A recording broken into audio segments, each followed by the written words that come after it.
C'était une journée ordinaire. Le soleil brillait et, en James, il luttait contre le désespoir. Il était désespéré car il ne lui restait que de l'argent pour aller au magasin quelquefois. Mais en plus, il devait payer un loyer. Sinon, il vivrait dans la rue. Soudain, le personnage principal a vu l'enseigne d'un stand de loterie. Pensant qu'il n'avait rien à perdre, il s'y est rendu avec peu d'espoir. Lorsque James a acheté des billets, il a vu des pourcentages dessus, ce qui était un peu déroutant. Mais un instant plus tard, il se rendit compte qu'il s'agissait de pourcentages gagnants et en fut si surpris qu'il faillit s'étouffer avec sa propre salive.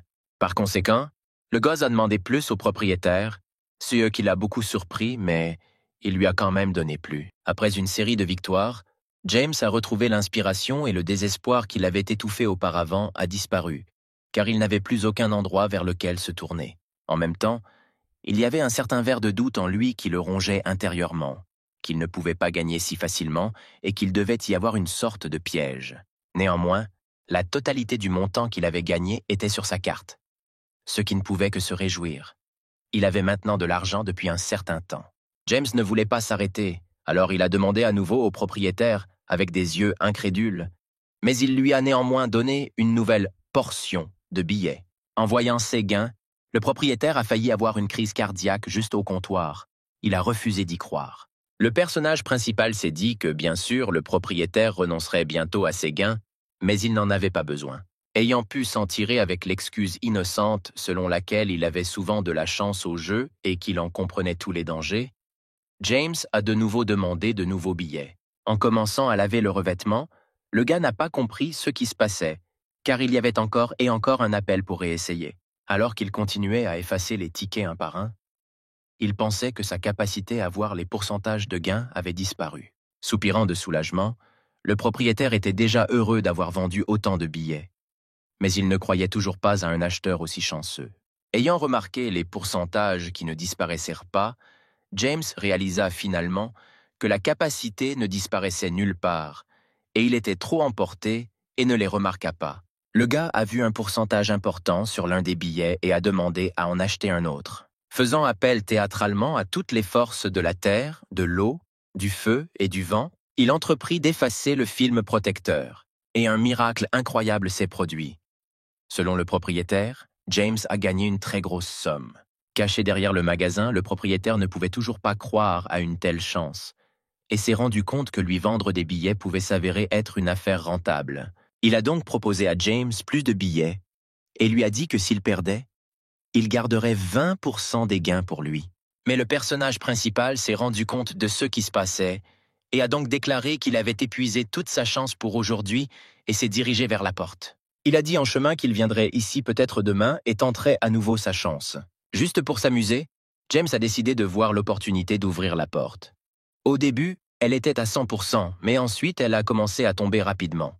Il s'est avéré qu'un chien apparemment enragé a traversé la porte vitrée, effrayant non seulement lui, mais aussi tout le monde autour de lui avec son chaos. Le gars voulait partir et continuer à régler ses problèmes, dont certains étaient déjà résolus, quand soudain la voix du propriétaire l'a arrêté.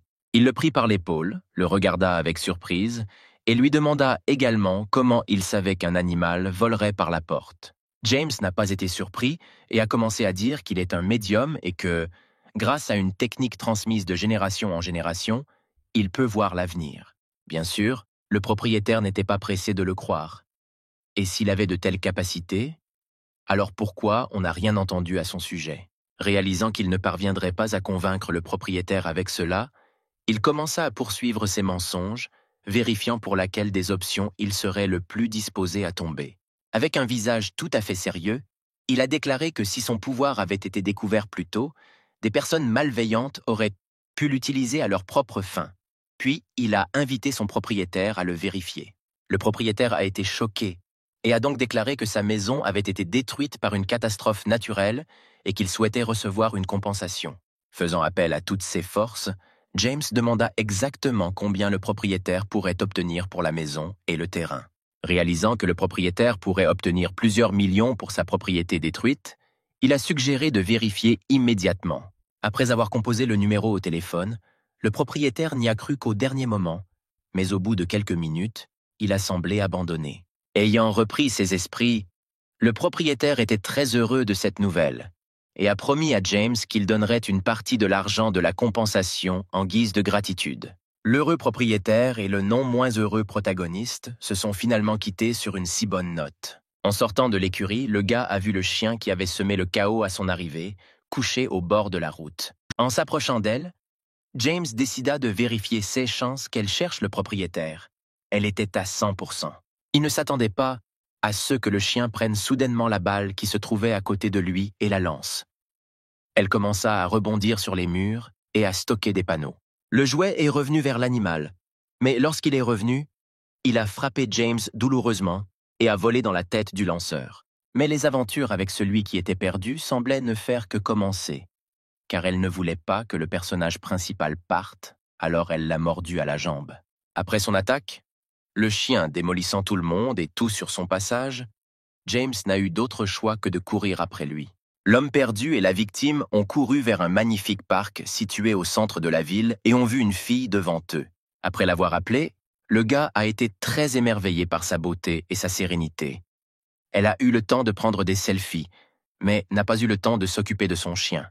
Alors ils ont parlé un peu et il s'est avéré qu'elle était totalement sûre que son chien était là. Puis elle se demanda pourquoi il l'avait ramenée alors qu'elle était attachée au banc. À ces mots, James montra l'endroit de la laisse et la jeune fille vit que le collier était déchiré et que le chien n'était pas en place. Après quoi, elle a commencé à s'excuser abondamment et à suggérer d'échanger sur les réseaux sociaux afin qu'ils puissent se promener ensemble à l'avenir. Après l'incident avec le chien, James s'est promené dans la rue et a réfléchi à la façon dont il pourrait gagner de l'argent grâce à ses capacités. Et de façon tout à fait inattendue, il s'est rendu au marché local où l'on vendait tout ce qui pouvait être vendu à un prix plus élevé, y compris des antiquités.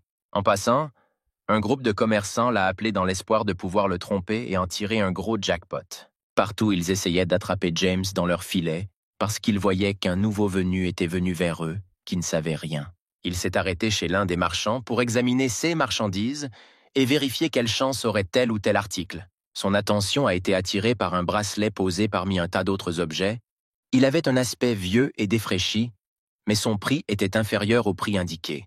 En marchant plus loin dans la rue, l'attention de James fut attirée par un commerçant avec le même tas de vieilles cochonneries, mais avec des choses différentes. Après avoir discuté avec le propriétaire, il a vu un bol vert et, grâce à ses capacités, a appris que sa valeur dépassait plusieurs centaines de milliers. Il ne voulait pas perdre un tel jackpot pour presque rien quand, par curiosité, il a atteint un demi-million. Le personnage principal était plein de joie et de confiance dans le prix élevé de la coupe. James a commencé à en parler avec le propriétaire, essayant de faire baisser le prix. Le propriétaire du bol était très surpris de savoir pourquoi il l'avait et se demandait si le bol valait vraiment autant. Alors qu'il était tourmenté par ces questions qui n'avaient pour l'instant pas de réponse, il a décidé de le distraire en lui proposant un autre produit sous la forme d'un fragile vase en argile. James, à son tour, ne voulait pas s'écarter de son plan et, disant que cela ne l'intéressait pas beaucoup, mais que c'était ce bol vert qui était intéressant, il a néanmoins négocié un prix inférieur avec le propriétaire. Le propriétaire, quelque peu contrarié, accepta néanmoins, constatant que tout profit n'aggraverait pas son portefeuille, et emballa l'achat à contre-cœur. Après avoir dit au revoir, James a continué à se promener dans le marché et le propriétaire a commencé à se parler du commerce passé. Cela dit, après tout profit plaît à l'âme, à la poche et au cœur, mais son monologue a été interrompu par un voisin qui en a été très surpris. Puis une fille s'est approchée du commerçant et lui a demandé quelle tasse il s'était mis d'accord hier. Elle était belle et s'étonna de ne plus être là, et demanda si elle devait augmenter le prix pour que le marchand lui rende la chose. Le propriétaire était très surpris par une telle pression et commençait déjà à se demander s'il avait vendu ce bol au garçon pour presque rien. La jeune fille commençait déjà à avoir des doutes sur sa petite chose et elle commençait à soupçonner qu'il ne la trouverait peut-être pas du tout. Elle a décidé de tenter sa chance, disant qu'elle doublerait le prix initial si seulement il rendait la tasse. Ensuite, le propriétaire s'est finalement souvenu de la fille d'hier et de son prix, et était prêt à se gifler pour sa mémoire, car le prix était élevé avant, et maintenant il est devenu encore plus élevé. La belle voulait déjà faire un scandale à ce sujet, et elle se souciait peu de savoir qui, comment et pourquoi il avait emporté la coupe quelque part, juste pour qu'elle lui soit restituée le plus rapidement possible. Le cœur du propriétaire saignait beaucoup de sang pour avoir vendu l'objet au garçon à si bas prix et se maudissait pour une telle inattention. Son voisin pleurait presque de rire en voyant son camarade si désespéré et il disait qu'il ne s'était jamais permis cela auparavant et encore moins maintenant. Soudain, la jeune fille recula du comptoir et recula un peu, sans comprendre ce qui se passait finalement. La raison en était le propriétaire, qui se roulait déjà par terre de chagrin et était prêt à s'enterrer au même endroit, histoire d'oublier une erreur aussi grave. Résignée au fait qu'elle ne pouvait pas lui obtenir la tasse, la jeune fille a demandé où était passé l'acheteur de sa perte. Non loin d'eux, ils entendirent des voix actives. Il y avait une vente aux enchères pour un bol rare.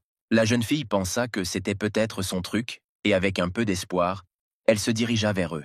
Il s'est avéré que c'était James, et qu'il essayait de gonfler le prix d'un vieil homme qui semblait s'y connaître en antiquité.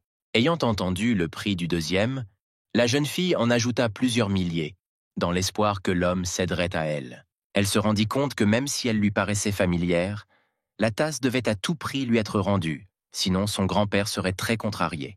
Mais James voulait que le prix soit encore plus élevé.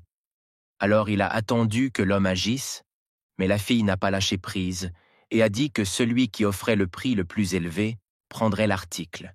Le vieil homme, qui voulait acheter la tasse, dit soudain qu'elle lui semblait familière et qu'il connaissait par hasard le professeur Collins. La belle a dit qu'il s'agissait de son grand-père et qu'elle n'a pas immédiatement compris qui il était.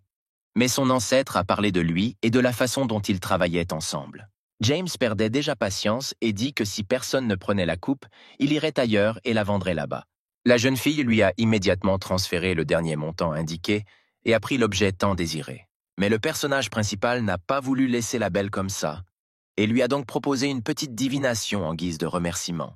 La jeune fille a décidé qu'il était une sorte de personne anormale et s'est dépêchée de partir le plus rapidement possible avant que personne ne découvre sa disparition. James ne voulait pas simplement la quitter, alors il a décidé qu'il valait mieux continuer, du coup ça se briserait, mais la belle était déjà fatiguée de lui et s'est exclamée « Comment oserait-il harceler une femme plus âgée que lui et toujours occupée ?» La décision de ne pas se retirer jusqu'au bout était plus forte que la peur d'une menace cachée, alors il décida de tout tester. La première chose que le personnage principal a fait a été de découvrir si elle avait un mari ou un petit ami, car il s'est avéré que ce n'était pas le cas. Et la deuxième chose qu'il a décidé de faire a été de découvrir si elle était vraiment plus âgée que lui ou non, car il s'est avéré qu'elle ne l'était pas.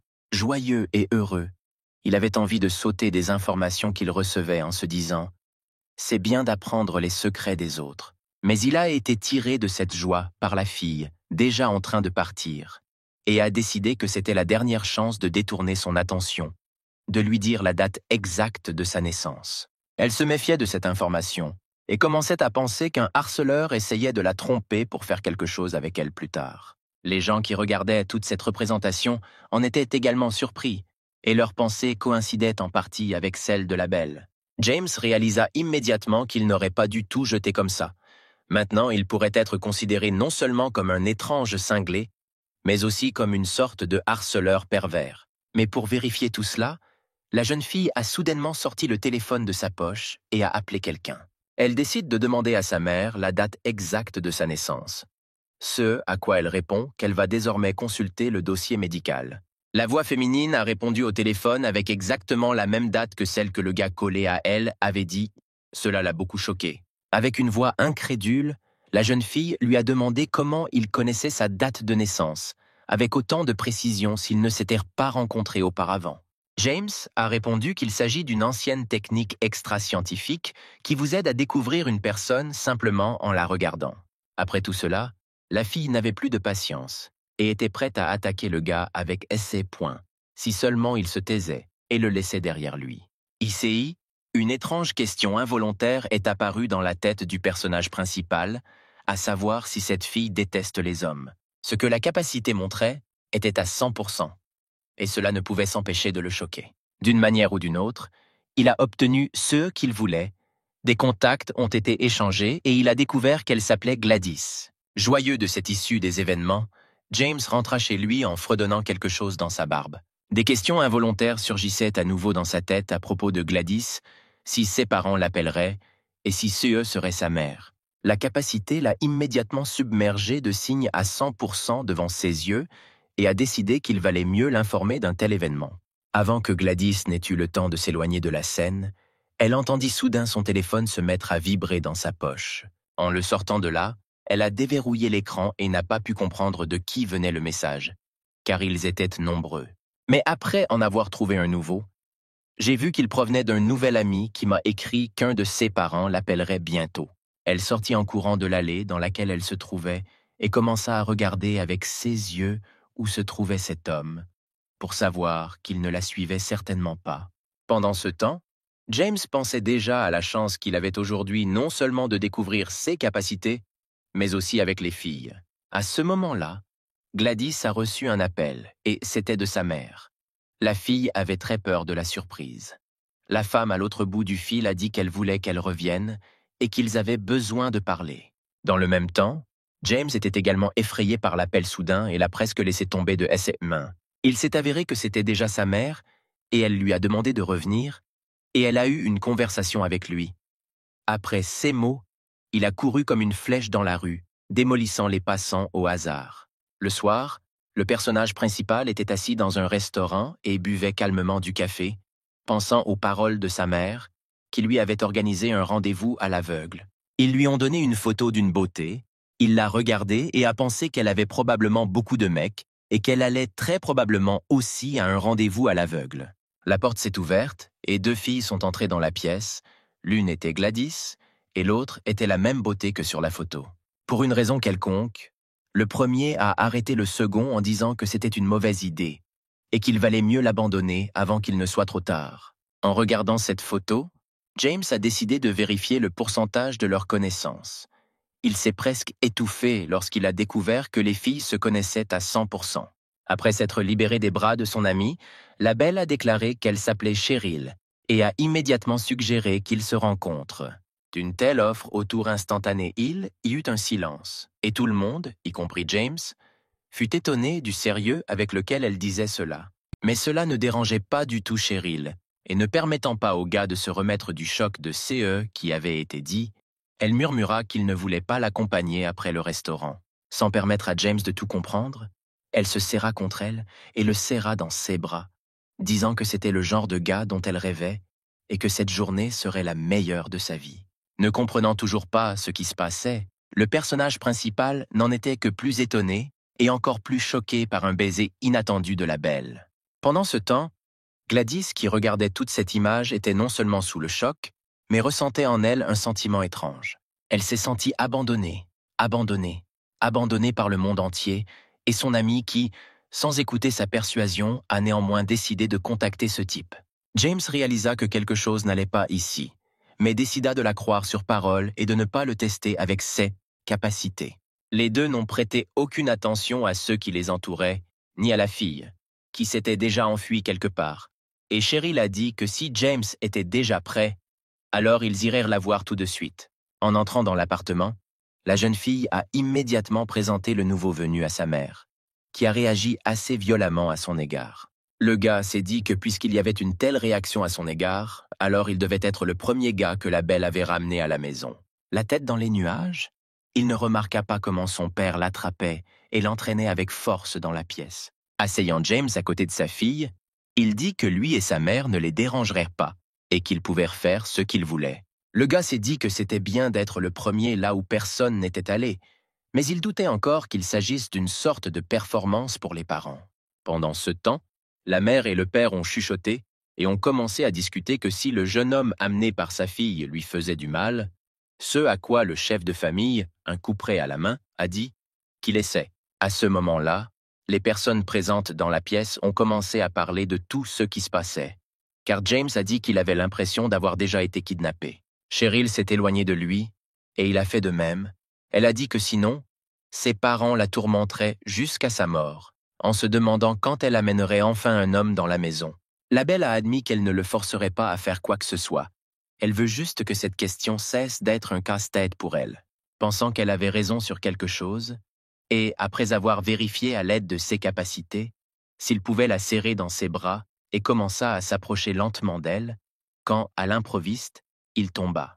En entendant le bruit, Le père de la jeune fille a immédiatement fait irruption dans la pièce, en agitant un couperet, et a demandé quel genre de bruit avait été soudainement fait. En voyant James agenouillé devant Cheryl et son visage surpris, il ne comprit pas pourquoi il y avait eu un pogrom.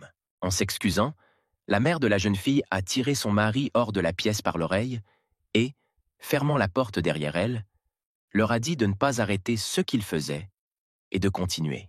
Le personnage principal ne comprenait pas du tout ce qui se passait et commençait déjà à regretter d'avoir accepté de participer à cette représentation. Mais après cela, il fut submergé par le découragement et la peur que s'il échouait, son père puisse régler ses comptes avec lui de manière cruelle. Cheryl s'est excusée pour l'incident et lui a demandé s'il pouvait l'aider sans aucune obligation. Ce à quoi James a répondu qu'il ne voulait pas participer à tout cela et tromper ses parents dans une telle affaire, et a quitté la pièce où les membres les plus âgés de la famille se précipitaient déjà vers lui.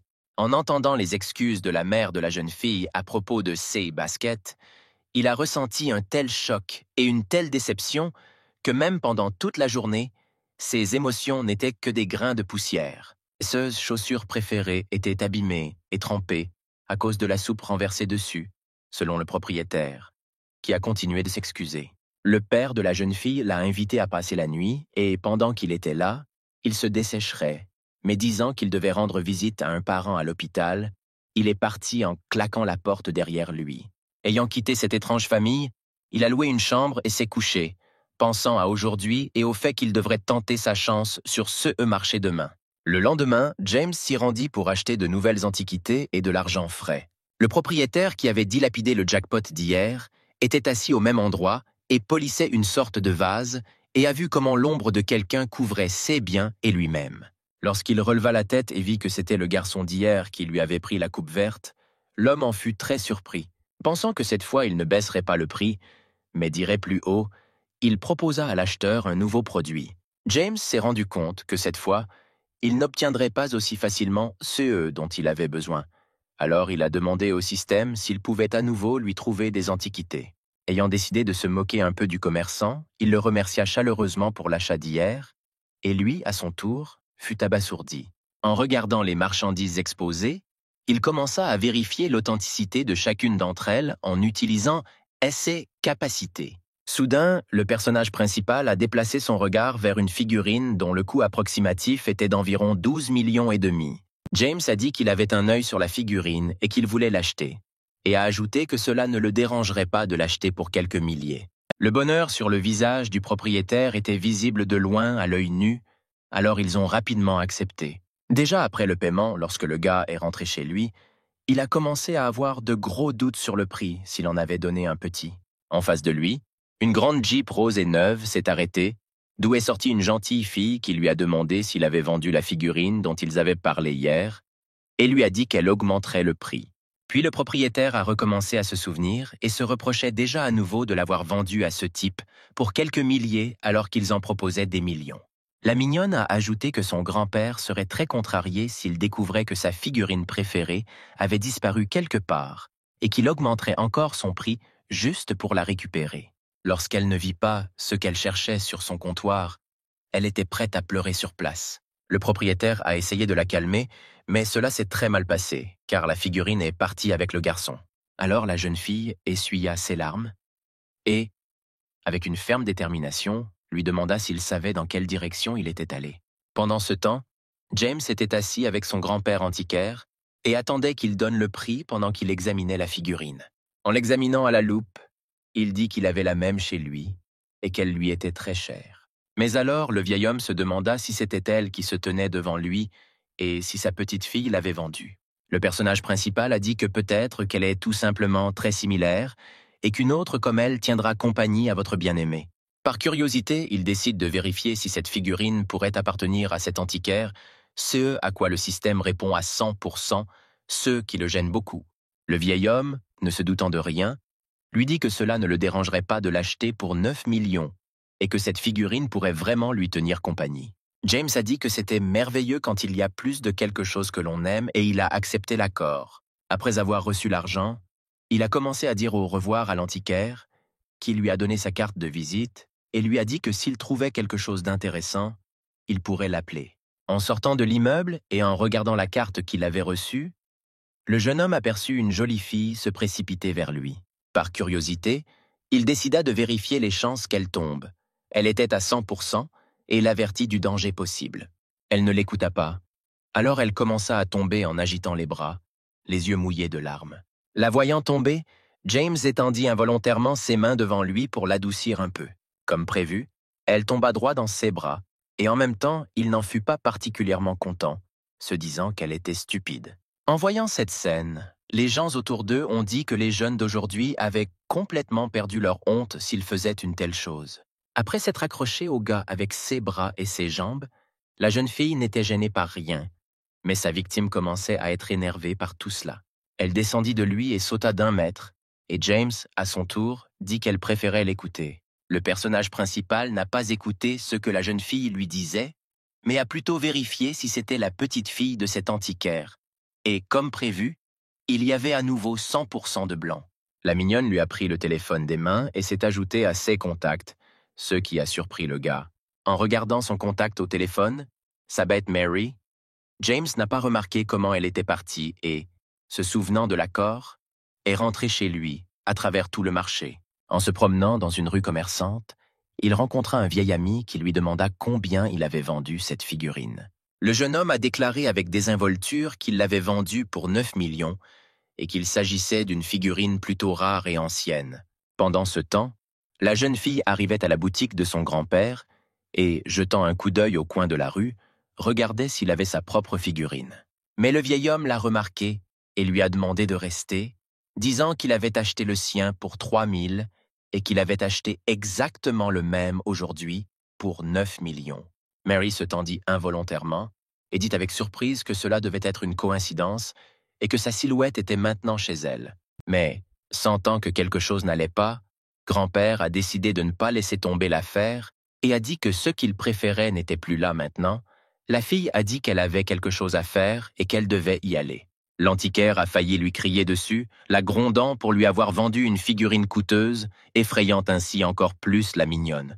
Mais elle a rapidement appelé sa grand-mère et lui a dit en larmes que son grand-père l'insultait, mais qu'à l'autre bout du fil, une voix de femme commençait à gronder le vieil homme. En entendant les paroles de son parent, Mary s'est immédiatement envolée du magasin et s'est promis de ne plus jamais toucher aux affaires de son grand-père. Au même moment, James marchait dans la rue et sentit que quelque chose n'allait pas chez ce commerçant, et à cause de cela, il eut peur.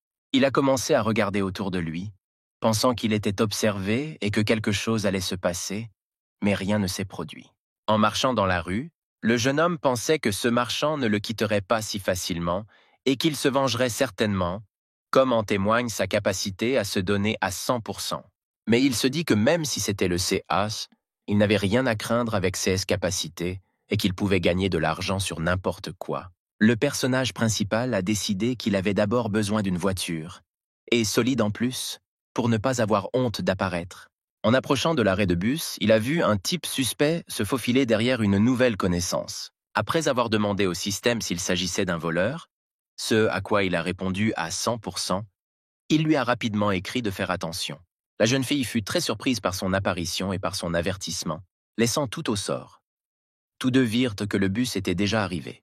James, du coin de l'œil, a vu les mains de ce type se tendre vers Mary et a commencé à s'inquiéter pour elle.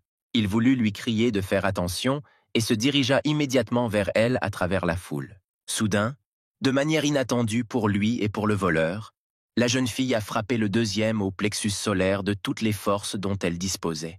Lorsque la jeune fille se tourna vers lui, il vit qu'il y avait de la colère et une détermination à l'effacer de la surface de la terre. Attrapant sa main, la mignonne commença à le soulever, écoutant ses sons douloureux.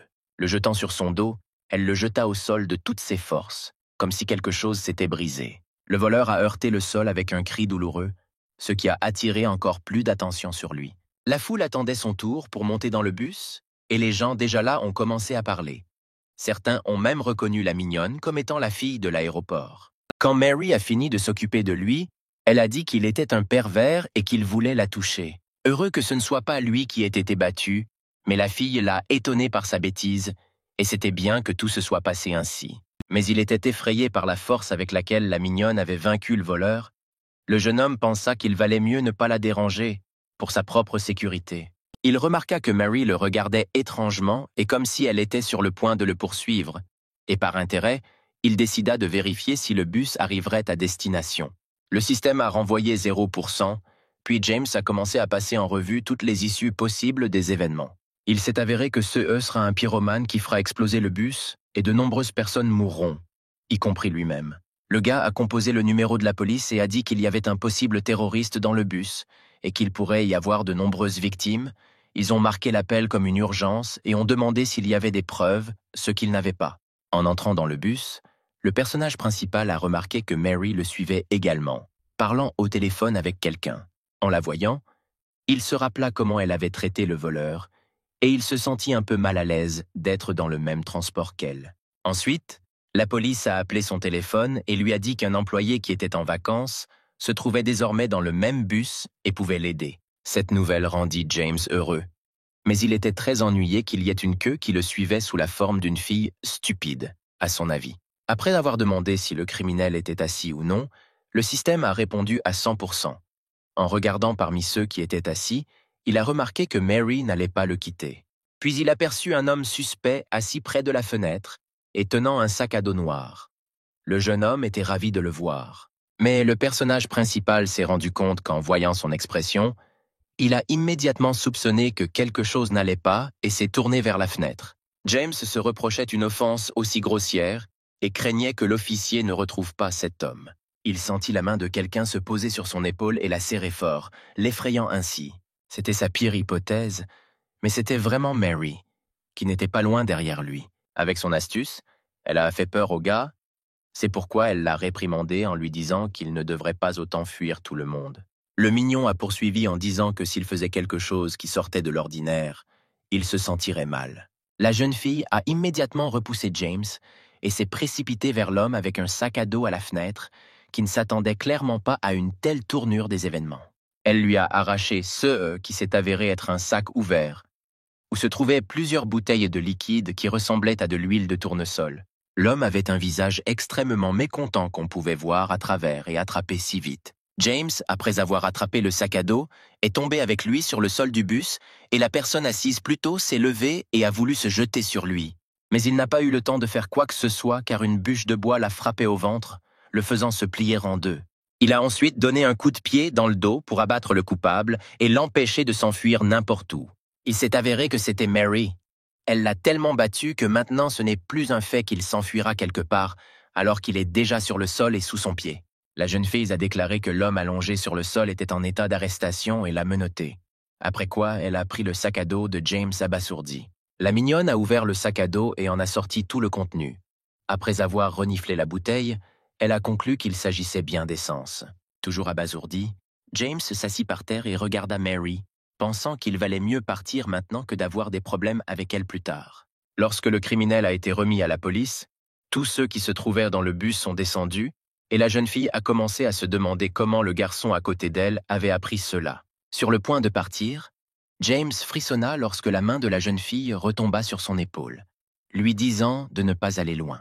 Le personnage principal s'est rendu compte qu'il était désormais un suspect et a commencé à s'inquiéter encore plus qu'avant et a essayé de partir avant que les choses n'empirent. Avant qu'il ait pu faire quelques pas, son chemin fut bloqué par la main d'une jeune fille qui frappa violemment le mur. Encore plus étonné par sa force, James réalisa qu'il s'était clairement engagé dans quelque chose dans lequel il n'aurait pas dû s'embarquer et avec lequel il n'aurait pas dû s'impliquer. Mary a demandé comment il connaissait le criminel, ce à quoi elle a reçu la réponse selon laquelle lui, en tant que citoyen respectueux des lois, aurait dû en informer la police et retirer sa main de la route. Mais la jeune fille ne voulait pas le laisser partir. Alors elle lui attrapa rapidement la main, lui tourna le dos et pressa son visage contre le mur. Voyant un bruit incompréhensible, Cheryl, vaquant à ses occupations, décida de vérifier ce qui s'y passait. En se rapprochant, elle vit James pressé contre le mur par une fille et essayant de découvrir quelque chose de lui. Sans laisser partir le gars, Mary l'a invité à monter avec elle, à boire du thé et à tout dire s'il connaissait le criminel, etc. Mais le personnage principal a déjà commencé à imaginer les différents résultats de ce goûter et a conclu que la mignonne pourrait s'avérer trop insidieuse. En voyant cette scène, Cheryl les regarda avec surprise, se couvrant la bouche avec sa main et ne comprit pas du tout ce qui se passait ici. Le couple, qui était en train de régler les choses, la remarqua également et se tendit involontairement lorsque la jeune fille, qui regardait, demandait néanmoins ce qui se passait finalement ici. James commençait déjà à être déçu par cette vie, mais en même temps, il élabora un plan pour échapper aux policiers.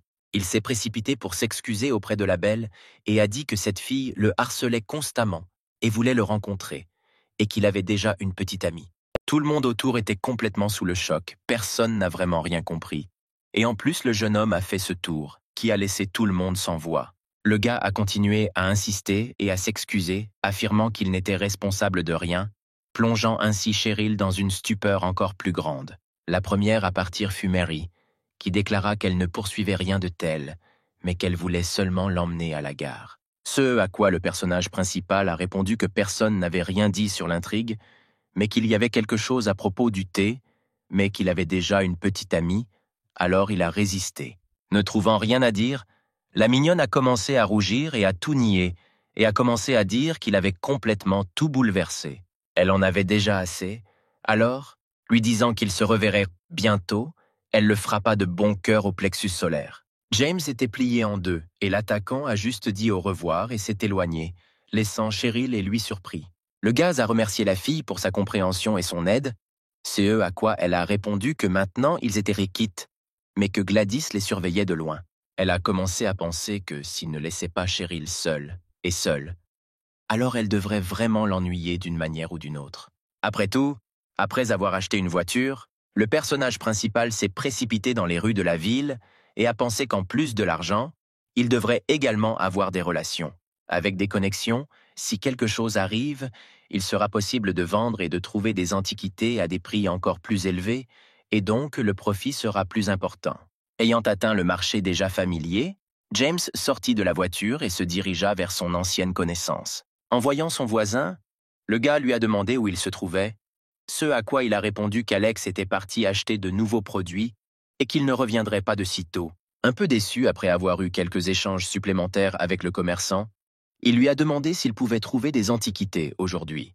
Il a été très surpris que pour la première fois depuis toujours, il ait reçu un 0% aussi strict. Cela a beaucoup excité le jeune homme. En se promenant sur le marché, il décida finalement d'essayer, malgré le 0%, et s'approcha d'un des commerçants, commençant à regarder les marchandises qu'il présentait.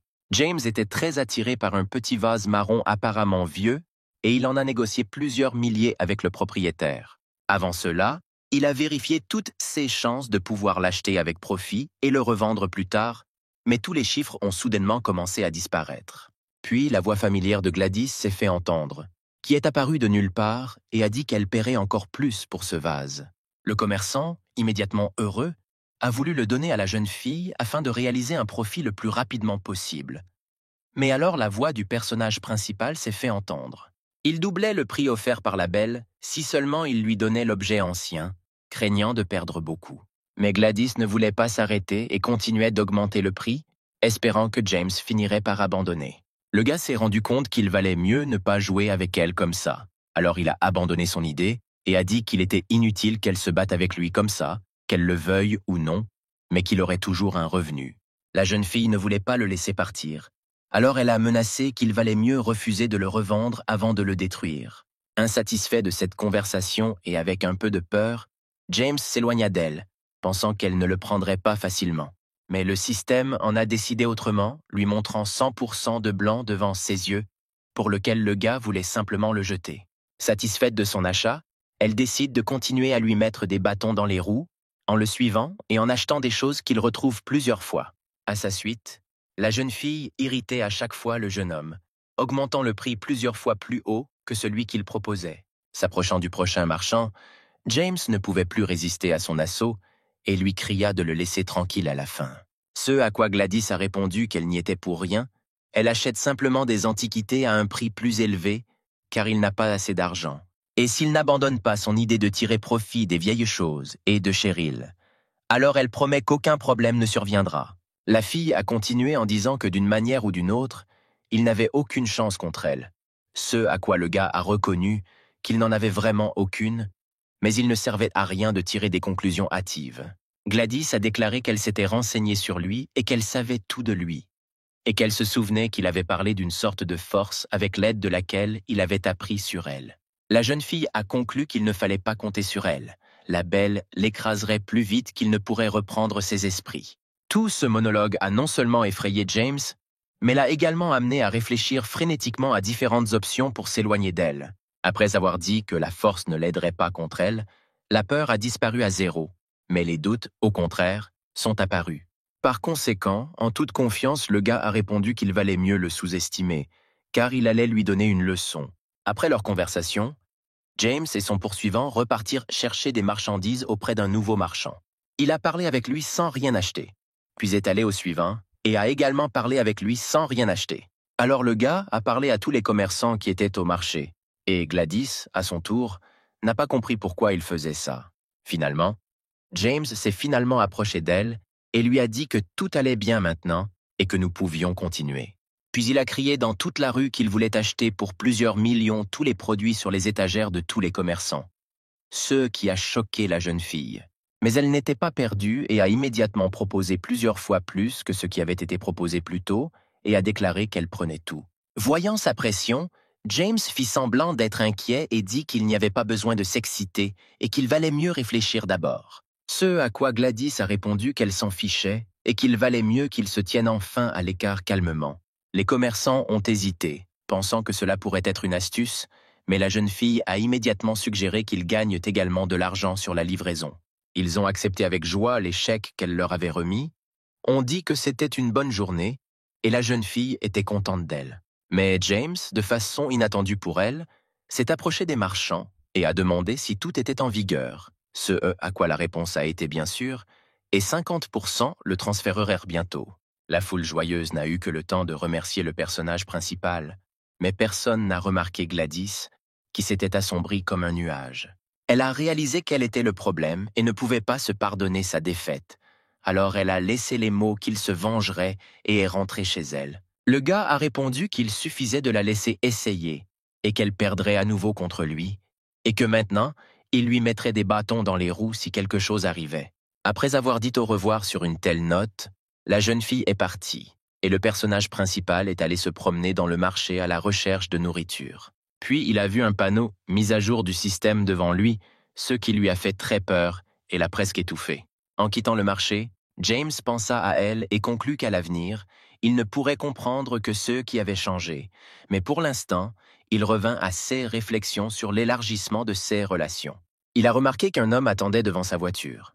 Alors qu'il s'approchait, l'homme a dit qu'il avait été envoyé le chercher et qu'il avait été invité à un événement social. Le personnage principal ne l'a pas immédiatement cru et l'a exprimé, ce à quoi l'étranger a répondu qu'il s'agissait d'un ordre de Madame Gladys et qu'il n'avait rien de mal en lui.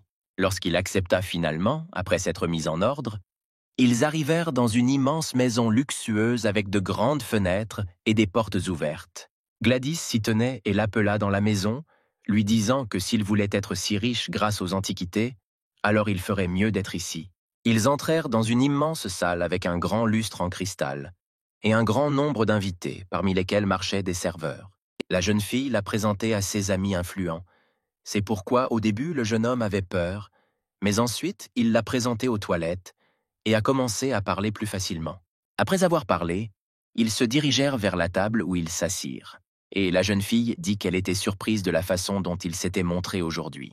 Elle a également expliqué qu'il participait actuellement à une vente aux enchères caritatives et qu'elle voulait qu'il vende une chose. En conclusion, elle a dit qu'elle lui donnerait l'opportunité de vendre un vase rare en son nom, car elle était gentille aujourd'hui et elle espérait qu'il comprenait sa responsabilité. Joyful James a déclaré que bien sûr il comprenait tout, qu'il était reconnaissant pour une telle démonstration de gentillesse et qu'il ne l'oublierait pas. Le commissaire-priseur a commencé à appeler toutes les personnes présentes à la vente aux enchères. Le gars s'est levé de son siège et s'est dirigé vers lui. L'homme annonça que M. James partirait en premier avec son vase, dont le prix de départ était de 12,5 millions.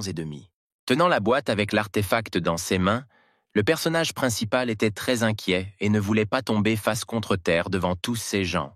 Le jeune homme l'a posé sur le podium et, en ouvrant le couvercle, a découvert qu'il ne s'agissait pas du tout d'un vase, mais du papier toilette ordinaire. Il était complètement sous le choc, horrifié, et ne comprenait pas comment cela pouvait arriver, et comment s'en sortir maintenant. James se tenait là comme une statue, ne sachant que faire dans cette situation, et où se mettre pour ne pas se sentir idiot. Puis il se souvint que Gladys lui avait demandé de ramasser la boucle d'oreille sous la table, qu'elle avait elle-même laissé tomber accidentellement, et il réalisa que ce numéro était son œuvre. Il fut tiré de tous ses souvenirs par la voix du commissaire-priseur, qui décida de plaisanter en disant qu'il était pressé d'aller aux toilettes plutôt que de vendre le vase. Réalisant qu'il avait maintenant l'air très stupide, le personnage principal a commencé à comprendre rapidement ce qu'il devait faire et une pensée lui est venue. Se ressaisissant, il se mit à composer au fur et à mesure et dit que ce rouleau lui était d'une grande valeur. James a dit qu'il était un terrible bébé pleurnicheur et qu'il pouvait pleurer avec ou sans raison, avec ou sans ses parents. Ensuite, ils ont commencé à réfléchir à ce qu'ils allaient faire de lui et sont arrivés à une conclusion intéressante qui pourrait amuser le pleurnicheur. Un jour, pendant le petit déjeuner, son père lui a donné un rouleau de papier toilette. Le garçon n'a pas compris pourquoi et lui a demandé. Le père a ajouté que, comme il pleure souvent, il aura besoin de serviettes pour essuyer ses larmes. En conclusion, James a tenu à souligner que ce n'est qu'après avoir reçu ce cadeau qu'il a arrêté de pleurer, même avec un tas de dettes derrière lui. Par conséquent, il a décidé que même si cette chose semble n'être qu'une blague stupide, ce n'est pas le cas et c'est différent pour chacun. En plaçant le rouleau de papier sur le podium, il a terminé en disant que c'est seulement grâce à lui qu'il était devenu un véritable homme et qu'il aimerait le vendre. Après tout ce qui a été dit, le personnage principal s'est rendu compte que même sans toute cette tirade, les gens se rendaient compte qu'il ressemblait davantage à un clown ici. Lorsqu'il y eut un silence, un homme avec un cigare coûteux à la main dit qu'il voulait acheter un rouleau pour 10 millions. Tout le visage de James brillait de joie et de bonheur, car son clown n'était pas vain. Après l'accord, Gladys a déclaré que cette fois, il avait aussi de la chance et que ce ne serait pas comme ça pour toujours. Après avoir abandonné cela, elle quitta la salle et le personnage principal se demanda quand tout serait calme. En réfléchissant au passé, il s'est rendu au parking et a réfléchi à la manière d'augmenter ses revenus et ses relations. Perdu dans ses pensées, le jeune homme aperçut du coin de l'œil une voiture rouge. Cheryl était là, ainsi que l'homme qui lui avait acheté du papier toilette. James pensait que c'était très étrange, et ce n'est que maintenant qu'il comprenait quel genre de relation il pouvait y avoir entre elle et Gladys.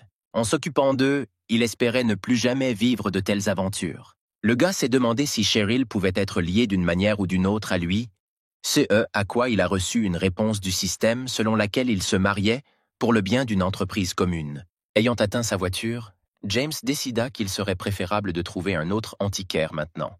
Il se souvint involontairement de son ami, avec l'aide duquel il devint riche. Inspiré par cette idée, il démarra la voiture et se précipita vers son marché natal. Lorsque le personnage principal s'est approché de lui, le propriétaire parlait à quelqu'un au téléphone d'un accord. En arrivant chez Alex, le jeune homme lui dit bonjour et passa immédiatement à l'affaire qui le tourmentait. Ayant proposé sa coopération au commerçant, James reçut un refus et la réponse qu'il était le seul à travailler.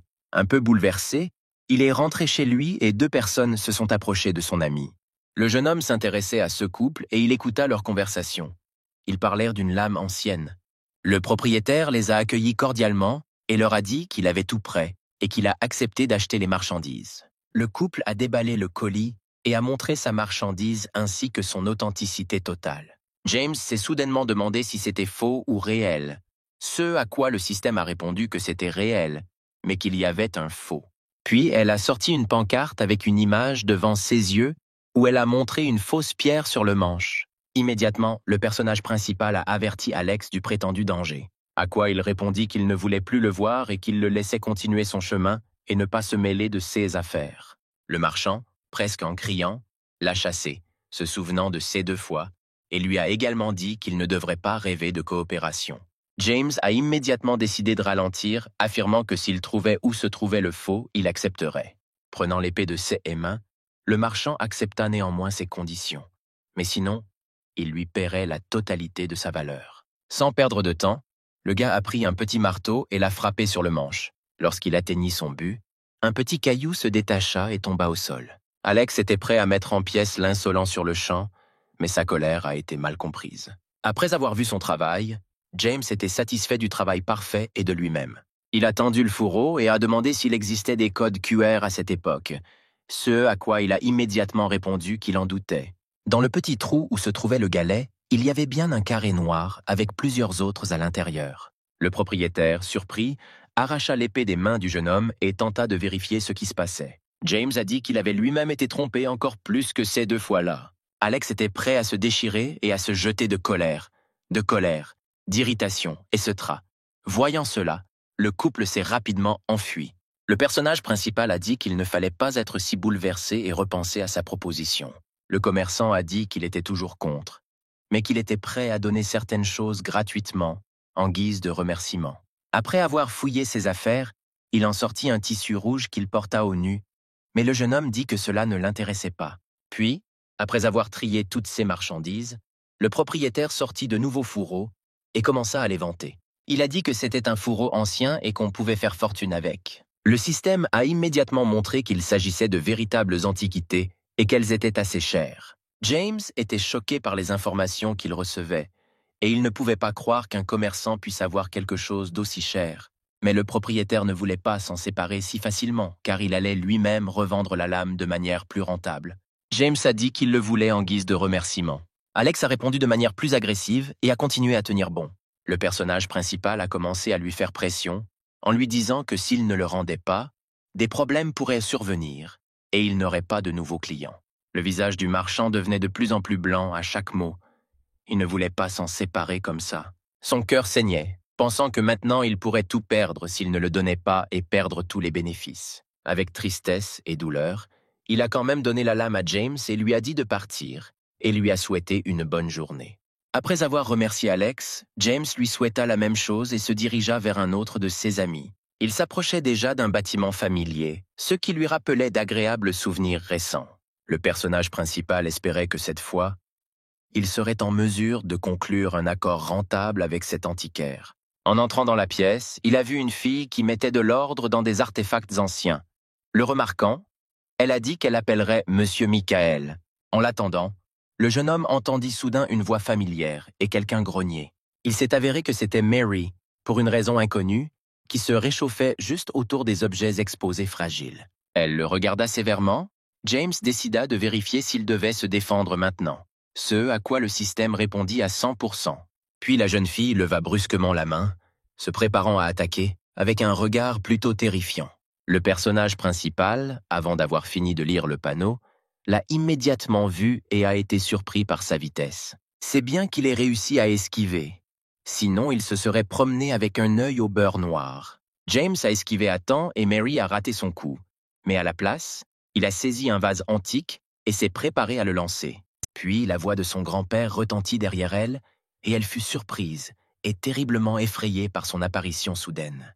L'antiquaire était furieux et a crié après sa petite fille, qui a failli laisser tomber l'ancien artefact. Le personnage principal a expiré et a pensé que c'était bien que tout se soit si bien passé pour lui et que Monsieur Michael soit arrivé à temps pour lui. Mary, à son tour, ne pouvait tout simplement pas le laisser avec son grand-père, pensant qu'il allait le tromper à nouveau, et a décidé d'écouter leur conversation. Entrant dans une pièce spacieuse avec une table haute en bois et des souches à la place des tabourets, Monsieur Michael et James commencèrent à discuter de l'apparition soudaine du second. Le personnage principal a déclaré qu'il voulait que le maître vérifie l'authenticité de l'antiquité de l'épée et a demandé quelle était sa valeur à vendre. L'antiquaire a été très surpris par la découverte du jeune homme et a commencé à l'examiner attentivement, après quoi il a conclu qu'il avait beaucoup de chance avec les reliques anciennes.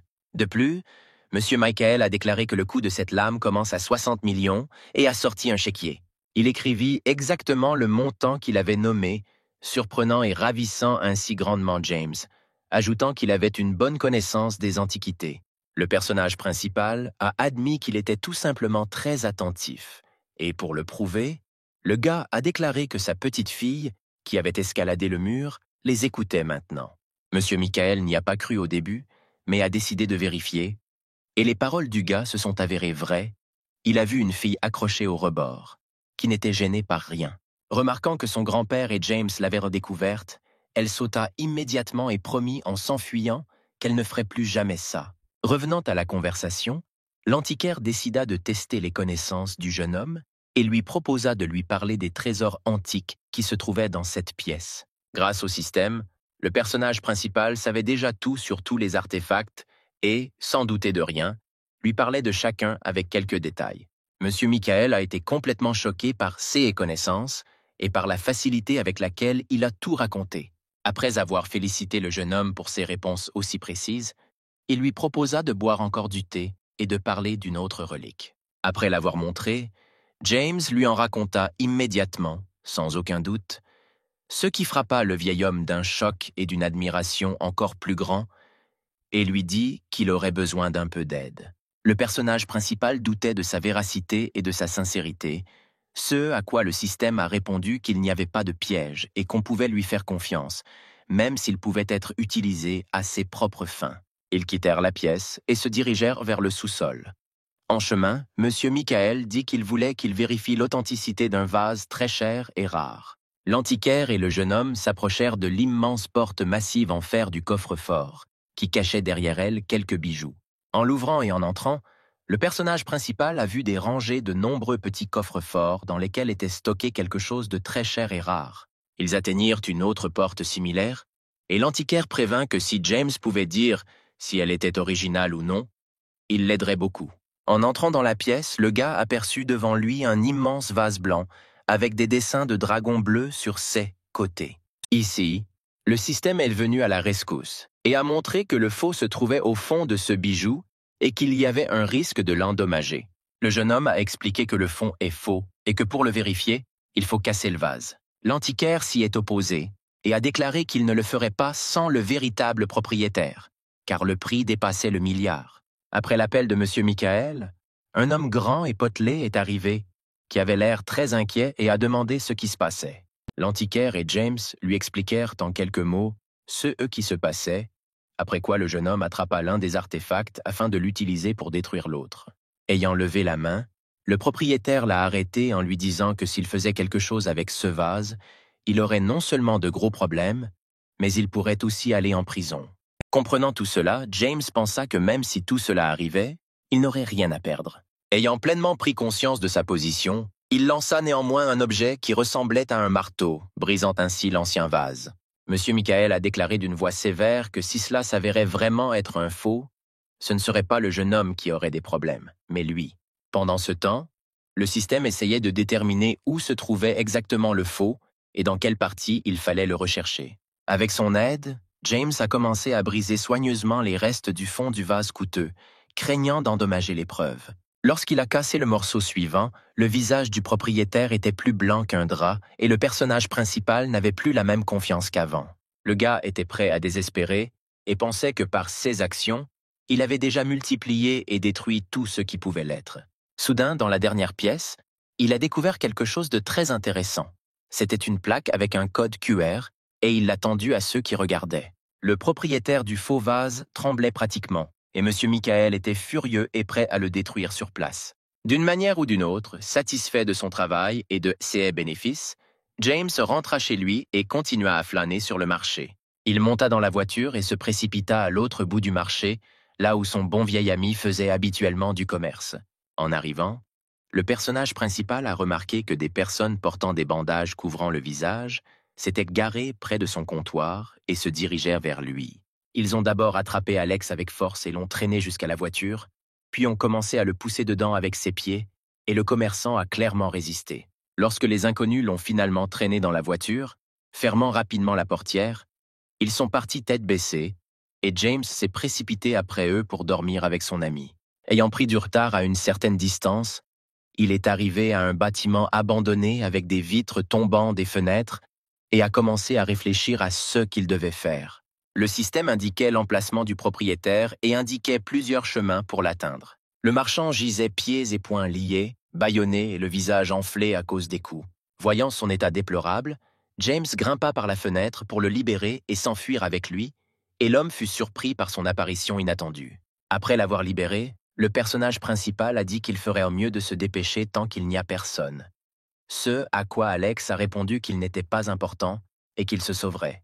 Le jeune homme ne voulait pas le quitter et fut très surpris par la réponse, après quoi il répondit qu'il pourrait l'aider s'ils partèrent maintenant. Le marchand refusait constamment et tergiversait pour une raison quelconque. Mais cela énervait déjà James. Puis un plan lui vint à l'esprit. Il a dit qu'il lui paierait 10 millions pour l'épée qu'il lui avait achetée. Et ce plan a fonctionné. Le propriétaire s'est immédiatement levé et était prêt à s'échapper. Cela lui a donné beaucoup de motivation et lui a dit que plus tôt il partirait d'ici, mieux ce serait pour eux. Ensuite, ils ont entendu des voix devant la porte et ont eu très peur, après quoi ils ont rapidement commencé à comprendre quoi faire dans cette situation. James a dit que c'était ce « eux » qui leur manquait et a commencé à chercher dans la pièce d'éventuelles cachettes. Quand les voix étaient déjà dans la pièce, elles se turent, puis il y eut un cri disant que le prisonnier s'était échappé, et ils se précipitèrent à sa recherche. Pendant ce temps, le couple se cachait derrière les cartons les plus proches, et leur cœur était prêt à sortir de leur poitrine de surprise. Au même moment, des gens se précipitaient dans toute la zone avec quelque chose de lourd et cherchèrent des fugitifs. Lorsque les pas et les voix se sont tus, ils se sont penchés derrière un tas de briques et ont continué leur sauvetage depuis la base mystérieuse. En le longeant, ils tournèrent à droite et Alex dit qu'il connaissait bien le chemin par ici et lui demanda s'il était déjà venu ici. James a déclaré qu'il faisait confiance à son intuition et qu'il se souvenait à peu près de l'itinéraire de son entrée ici. Au même moment, ils étaient observés sans méfiance par un homme fumant un cigare coûteux. Il a dit qu'il avait besoin d'eux vivants à tout prix et il était furieux d'avoir été ainsi exposé pour contrefaçon d'antiquité. Son subordonné a déclaré que des gens étaient déjà partis à la recherche. Mais avant qu'il ait pu finir de parler, son patron lui a soudainement donné un coup de pied dans le ventre. Il a doublé, et son patron a déclaré que s'ils n'attrapèrent pas ces deux-là, les autorités s'intéresseraient à leurs activités et tout serait alors perdu. Pendant ce temps, les fugitifs avaient parcouru la moitié de la distance et se cachaient de la prochaine patrouille au coin de la rue. Le système a immédiatement donné 2 voies de sortie, à travers le mur, qui avait de grandes chances, et à travers la porte, qui avait moins de chances. Ils décidèrent de tenter leur chance et, trop fatigués, se dirigèrent vers le portail, se cachant des patrouilles qu'ils croiseraient en chemin. Le couple atteignit l'endroit souhaité et le propriétaire se redressa immédiatement et se dirigea vers la porte devant James. En approchant, le système donnait à chaque pas un pourcentage croissant de réussite de l'évasion, quand soudain les portes se refermèrent et, de derrière, ils entendirent une voiture arriver. En se retournant, leurs yeux étaient aveuglés par les phares allumés de la voiture, et des voix joyeuses se faisaient entendre, indiquant qu'ils avaient finalement été attrapés. Des gens joyeux ont commencé à sortir de la voiture, prêts à attaquer à tout moment, et leur patron était assis sur le siège avant. Repoussant Alex, James se balança, prêt à attaquer et à riposter à tout moment. Les bandits l'ont attaqué en masse, ne lui laissant ainsi aucune chance de s'échapper et de gagner cette bataille. Après en avoir affronté 2, le personnage principal pouvait à peine se tenir debout et n'allait pas abandonner. Mais ensuite, le patron est sorti et a frappé le personnage principal si fort au visage que du sang a jailli de son nez. Le chef des bandits n'a pas voulu s'arrêter sur le garçon et a donné un coup de pied au marchand dans le ventre pour qu'il n'aide pas celui qui était déjà blessé. Mais Alex ne s'est pas arrêté et a décidé de le décourager et s'est jeté sur son pied et a dit que sa femme était prête à leur payer sa rançon. Seulement, il devait en nommer le prix. Le patron ne l'a même pas écouté et lui a donné des coups de pied violents, le renversant et l'assommant. Il l'a félicité pour une telle tentative, mais il n'était pas nécessaire d'être aussi héroïque et a déclaré qu'il valait mieux ne pas tenter de s'échapper et ne pas appeler un assistant.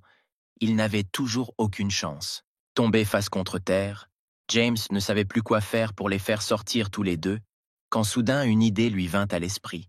Le gars a dit qu'il travaillait avec eux et qu'ils avaient un plan pour l'étonner encore plus en lui vendant de plus en plus de contrefaçons, et ça a marché. Alex s'est immédiatement réveillé et était furieux que tout le monde l'utilise si effrontément, et le système a montré que cela les aiderait à s'échapper avec une probabilité de 100%. Il s'est d'abord occupé des 2 subordonnés restants et du patron, et a promis qu'il ne laisserait pas de taches humides derrière le personnage principal, et s'est dirigé vers lui. Le marchand l'a frappé au plexus solaire. Le jeune homme a été sauvé par le fait qu'il a réussi à placer à temps une plaque de métal sous sa chemise, ce qui a adouci le coup.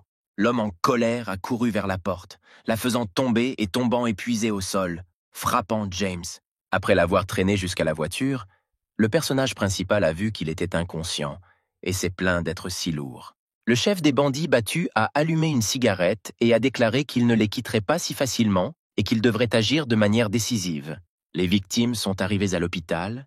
Après un certain temps, Alex a repris ses esprits et a commencé à se repentir de son inattention et de sa crédulité. Il était tellement bouleversé qu'il a même fondu en larmes. Et James a commencé à le consoler en lui disant qu'il ne lui en voulait pas et qu'il n'était pas à blâmer et qu'il lui donnerait l'argent promis. Puis l'homme s'est levé et a dit que maintenant il pourrait avoir de très gros ennuis et qu'il pourrait commencer à être suivi pour se venger. Le personnage principal a vérifié par intérêt et n'en croyait pas ses yeux. Le système a donné 100% pour chaque supposition faite par le propriétaire. Il a été tiré de son état de surprise par un appel téléphonique. C'était M. Michael qui l'appelait et lui disait qu'il serait absent de la ville pendant un moment et il les a exhortés à faire attention. Il a trouvé quelques informations sur les ravisseurs, mais elles sont très peu nombreuses et il ne faut pas leur faire confiance. Il vaut donc mieux qu'ils ne fassent rien et se cachent quelque part. James a expiré et a dit qu'il valait mieux le faire, et la victime a répondu qu'elle serait heureuse de suivre cette instruction. Mais quand le gars s'est souvenu à 100% des signes qui apparaissaient, il était prêt à s'arracher les cheveux du fait qu'il se trouvait dans une situation aussi risquée. Pendant ce temps, le chef du bandit a appelé une de ses connaissances et lui a expliqué la situation et lui a dit qu'il avait besoin d'aide pour se débarrasser de lui. La voix au téléphone a dit que cela aiderait, mais ces services ne sont pas gratuits et il est temps de commencer à jouer à un jeu intéressant. Au même moment, le couple monta dans la voiture et commença à discuter d'un plan d'action. Alex ne voulait pas laisser tomber l'affaire, à tel point qu'il ôta le masque qui couvrait son visage de colère. Il l'a serré et a directement commencé à menacer de les effacer de la surface de la terre pour une telle méchanceté qu'ils ont décidé de lui vendre des produits contrefaits. James a dit qu'il comprendrait certainement, mais qu'il devait d'abord trouver quelqu'un qui pourrait leur parler de CE Gang. Le marchand a répondu qu'il avait une personne, mais qu'il était dans un marché fantôme.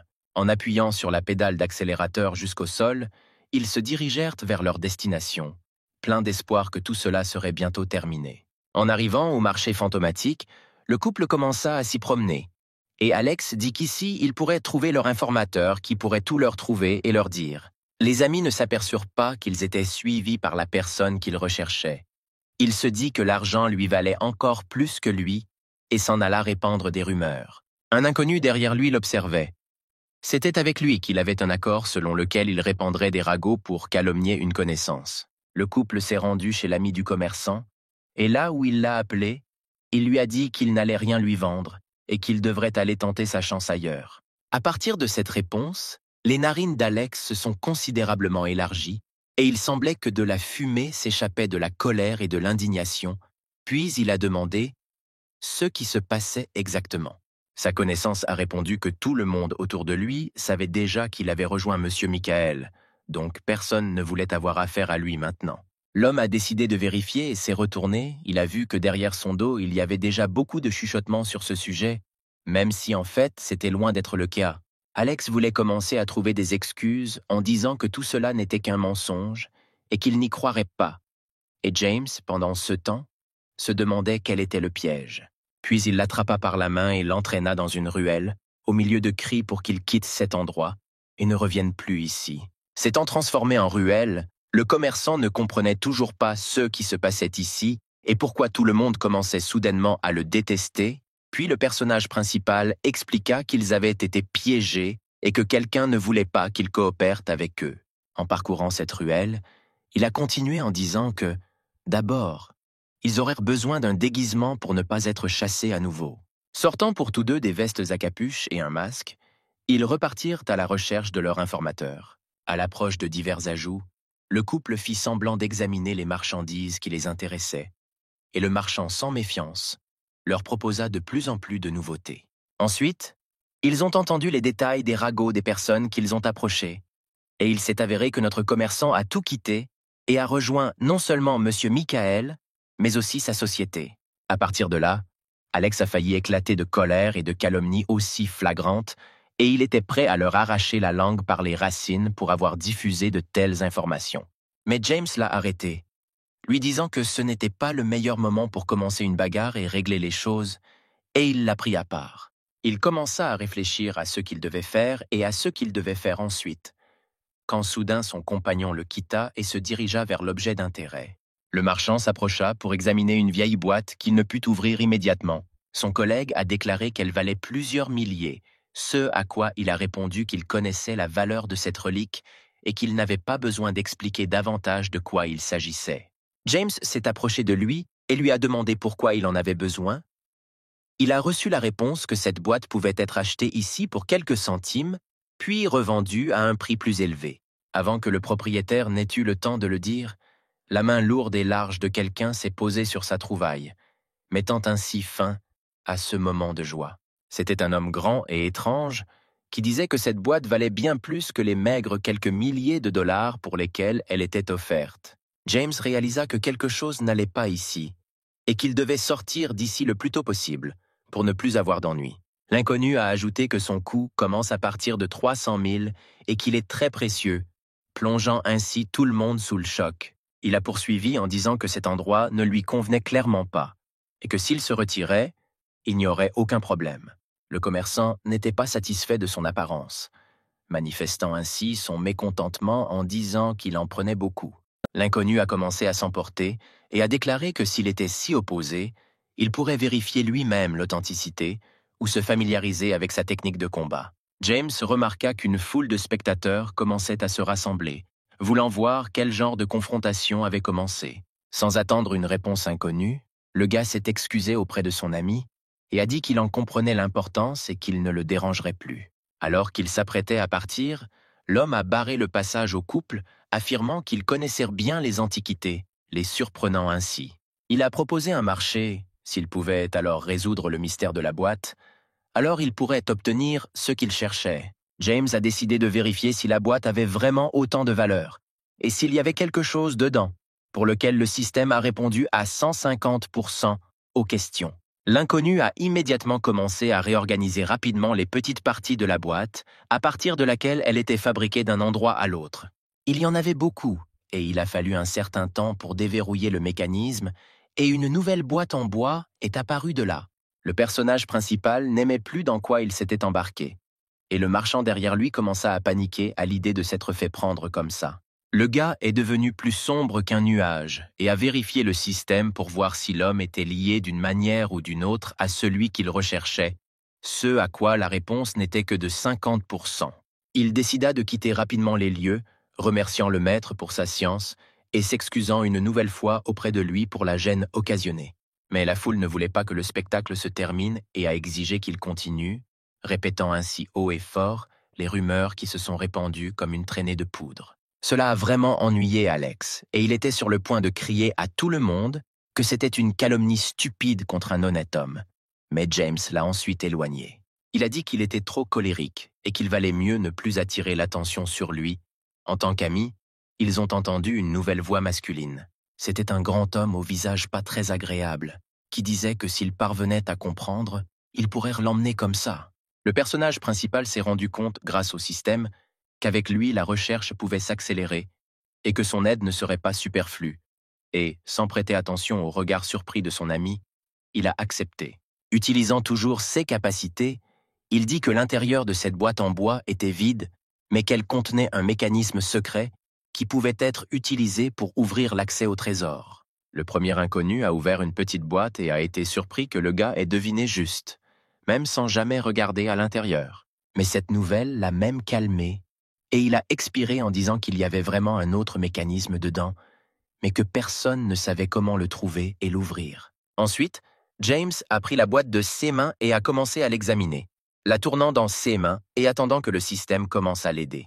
Il découvrit une petite saillie en bas et la retira, surprenant encore son entourage. Sur la plaque de bois, il y avait un dessin en forme de fleur avec de nombreux pétales, mais le jeune homme savait qu'il s'agissait d'une énigme secrète avec laquelle il pourrait ouvrir le trésor.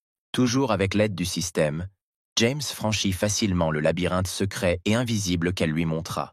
En l'observant, le premier inconnu commença à devenir un peu nerveux et à s'inquiéter de la façon dont il saurait tout cela s'il le voyait pour la première fois de sa vie.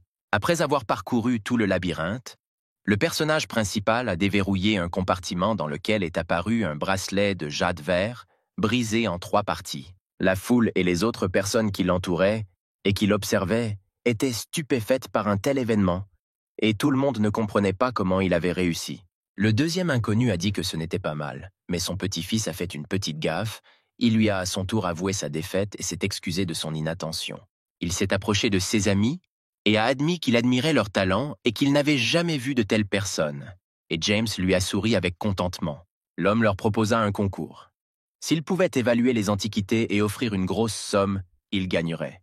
Il a même spécifiquement montré quelques billets de banque, pour confirmer qu'il ne mentait pas et que tout serait juste. Les amis sont un peu sortis de la réalité, mais sont immédiatement revenus et ont regardé l'argent sous le choc, comme s'ils l'avaient vu pour la première fois de leur vie.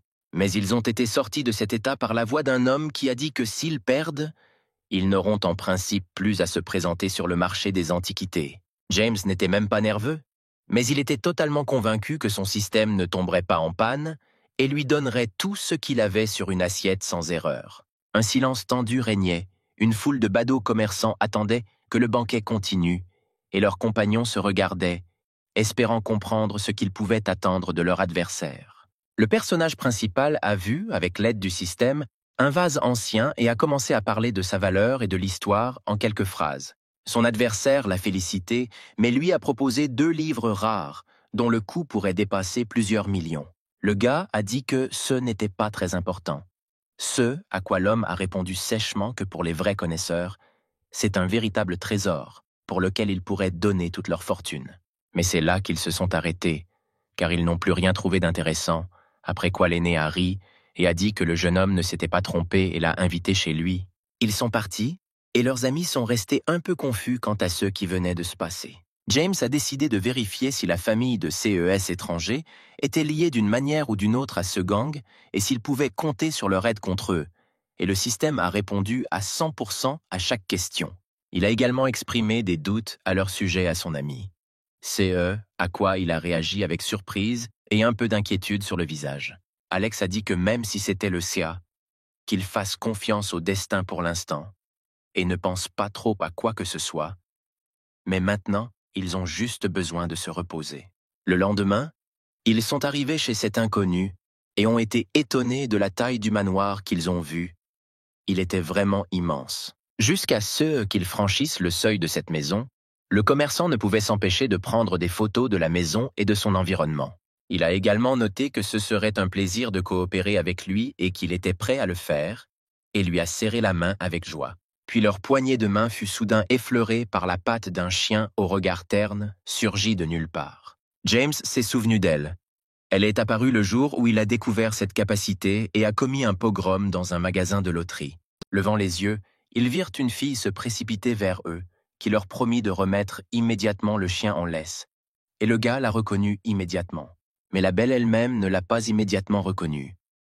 Au bout d'un moment, elle s'est souvenue de lui lorsqu'elle avait rencontré son chien dans le parc. Après avoir mis le chien en laisse, la jeune fille a accepté de les emmener chez le chef de famille, sans prêter attention au silence inattendu de derrière. Ils pénétrèrent dans la cour d'un immense manoir en compagnie amicale avec un chien en laisse au début de leur colonne. La jeune fille s'est soudainement retrouvée confuse dans sa propre maison et a demandé à son animal de compagnie de retrouver son grand-père, convainquant ainsi James qu'elle était un peu stupide. Puis son frère aîné s'est approché, alors qu'elle se tournait vers lui, et lui a dit que ce couple cherchait leur grand-père et qu'elle voulait les accompagner. En les quittant, la jeune fille leur a dit au revoir et les amis se sont lancés à la poursuite d'une personne qu'ils connaissaient déjà. Ils entrèrent sur une petite terrasse où ils aperçurent un vieil homme allongé sur une chaise longue sous un parasol, l'air sans méfiance. Lorsque son petit-fils l'a appelé, il s'est levé de son lieu de repos et a dit qu'il savait ce dont ils avaient réellement besoin. Il a montré à ses amis la clé USB et leur a expliqué qu'elle contient toutes les informations sur ces bandits et ravisseurs et qu'ils pourront la prendre s'ils réussissent le test. Les amis ont accepté, puis ils l'ont suivi jusqu'à son bureau pour passer ce test et, une fois sur place, ils ont vu que tout regorgeait d'antiquités diverses. J6 a été choqué par cela et a commencé à s'inquiéter de ce qu'il devait faire, même s'il avait un système pour cela, mais l'excitation n'a pas disparu. En s'éventant, le vieil homme a dit que s'il pouvait déterminer si c'était original ou faux, il pourrait prendre la clé USB, sinon il serait expulsé d'ici. Alex a accepté ces conditions et a déclaré que James résoudrait certainement tout correctement, le plongeant ainsi dans une sorte de stupeur de surprise. Et pour commencer, il prêta attention à la tête de Bouddha, qui était assez bien conservée pour son âge. Mais le personnage principal a répondu qu'il s'agissait d'un faux, créé récemment et donc bien conservé, surprenant ainsi le propriétaire des lieux. Ensuite, le commerçant a pris un objet semblable à un chandelier et a déclaré qu'il était également en bon état. Mais le jeune homme l'en a dissuadé, affirmant que c'était un autre faux. L'ami n'osait pas s'arrêter et continuait à bavarder sur les antiquités qui l'entouraient, et pendant ce temps, James devenait plus sombre. Soudain, Alex remarqua la calligraphie accrochée au mur et dit qu'elle était assez difficile à simuler et qu'elle était probablement l'original. Mais même ici, le jeune homme a déclaré qu'il s'agissait d'un autre faux, exaspérant ainsi le propriétaire des lieux. Il a également ajouté que tous les objets d'apparence antique sont faux et lui a reproché de traiter sa collection avec un tel dédain. L'homme s'est complètement mis en colère et a déclaré que de tels mots annulaient simplement tout son travail et a proposé de se rétracter. Mais James ne voulait pas céder et tenait bon, et la situation dans la pièce devenait de plus en plus tendue. Ils n'ont même pas prêté attention à Alex, presque inconscient, qui était déjà étendu sur le sol et qui proposait toujours d'admettre sa défaite. Ayant repris ses esprits, il décida finalement de dissuader le sombre jeune homme et dit que tout le monde faisait des erreurs. Et derrière elle se tenait le propriétaire, content de lui. Le personnage principal s'est tourné vers lui et n'a ressenti aucune astuce, mais le système avait précédemment déclaré qu'avec son aide, il serait possible de se débarrasser des problèmes liés aux ravisseurs. Par conséquent, il a dit qu'il n'avait pas renoncé à ses paroles, qu'il n'y avait que des contrefaçons tout autour, réchauffant ainsi la situation à l'extrême, et le pauvre commerçant lui a attrapé la tête, ne sachant que faire. Puis le vieil homme l'a soudainement attrapé, de sorte que ce pauvre garçon a crié de douleur et de surprise, et James a dit qu'il ne devrait pas être impliqué ici, puisqu'il n'était pas à blâmer. L'homme s'est accroupi et a étendu ses doigts dans un seau devant lui, se préparant à attaquer, et a commencé à crier de manière menaçante, prenant le gars par surprise. Son cou tomba sur l'un des points de son corps, le mettant ainsi à genoux de douleur. Lorsque le jeune homme s'est effondré, son ami a essayé de lui remonter le moral en lui disant qu'il pouvait prévoir ses actions. Mais il est resté sombre et s'est penché. Le vieil homme, à son tour, a ri bruyamment et a dit qu'il était bon et le spectacle s'est déroulé en trombe, et ses amis l'ont regardé avec un regard vide. Puis les doigts de quelqu'un touchèrent le dos de James, réduisant ainsi la douleur et l'aidant à se relever. Il s'est avéré que c'était M. Michael, qui a répondu qu'il avait vraiment fait du bon travail. Et le gars l'a regardé avec surprise et n'a pas compris d'où il venait. Le propriétaire de la maison a une fois de plus félicité le jeune homme pour son attention et sa précision étonnante envers les choses qui se trouvaient ici. Quand tout le monde a réalisé que ce n'était qu'un test, Alex a fondu en larmes à cause de tout ce qu'il avait vécu et a dit qu'il était très inquiet pour son ami. Mais il a été guidé par les sentiments du propriétaire, qui a déclaré qu'il pouvait lui organiser un chèque similaire s'il le souhaitait. Le propriétaire a décidé de se moquer un peu du marchand bouleversé et, à son tour, il s'est opposé à une telle intimidation qu'il s'est saisi la tête. Mais revenons au fait. Le propriétaire a déclaré que cette pièce était en réalité pleine de toutes sortes de contrefaçons. Et il a expliqué qu'il s'agit d'un test spécial pour vérifier l'attention et la connaissance du sujet des antiquités. Le propriétaire a également admis qu'il appelle cette pièce la salle des mensonges, car tout ici est complètement faux. James réalisa que le propriétaire de ce manoir n'était pas impliqué dans l'affaire de contrefaçon d'antiquités, mais que quelqu'un de sa famille était certainement là, et tout en y réfléchissant, il regarda le panneau de chargement devant ses yeux. Faisant une fois de plus l'éloge du jeune homme, l'homme a déclaré que lui et M. Michael avaient une offre très rentable et agréable à lui proposer. Puis, le deuxième antiquaire a pris la parole et l'a invité à devenir le principal participant de leur société au lieu de celui qui l'avait abandonné. Les yeux du personnage principal se sont illuminés de joie. Avec une telle proposition, il pourra résoudre deux de ses problèmes, l'un concernant la recherche de relations et le second, celui de revenus. Heureux de cette proposition, le gars y réfléchit un moment et, entre-temps, son ami réalisa ce qui se passait et s'empressa de lui expliquer. Il a expliqué qu'il y avait plus d'1 millier de personnes dans cette société, toutes ordinaires, comme lui, mais il ne s'est jamais vanté d'en faire partie. M. Michael a déclaré qu'il prenait en compte tous les talents et capacités de James et pensait qu'il pourrait le devenir à part entière. Les amis ne pouvaient toujours pas comprendre le bonheur complet qui leur était tombé sur la tête, alors ils restèrent simplement sous le choc, la bouche ouverte. Alex a répété une fois de plus les paroles de l'antiquaire et n'arrivait pas à croire qu'on proposait à son ami de devenir un personnage important, et le jeune homme a demandé qui ils étaient.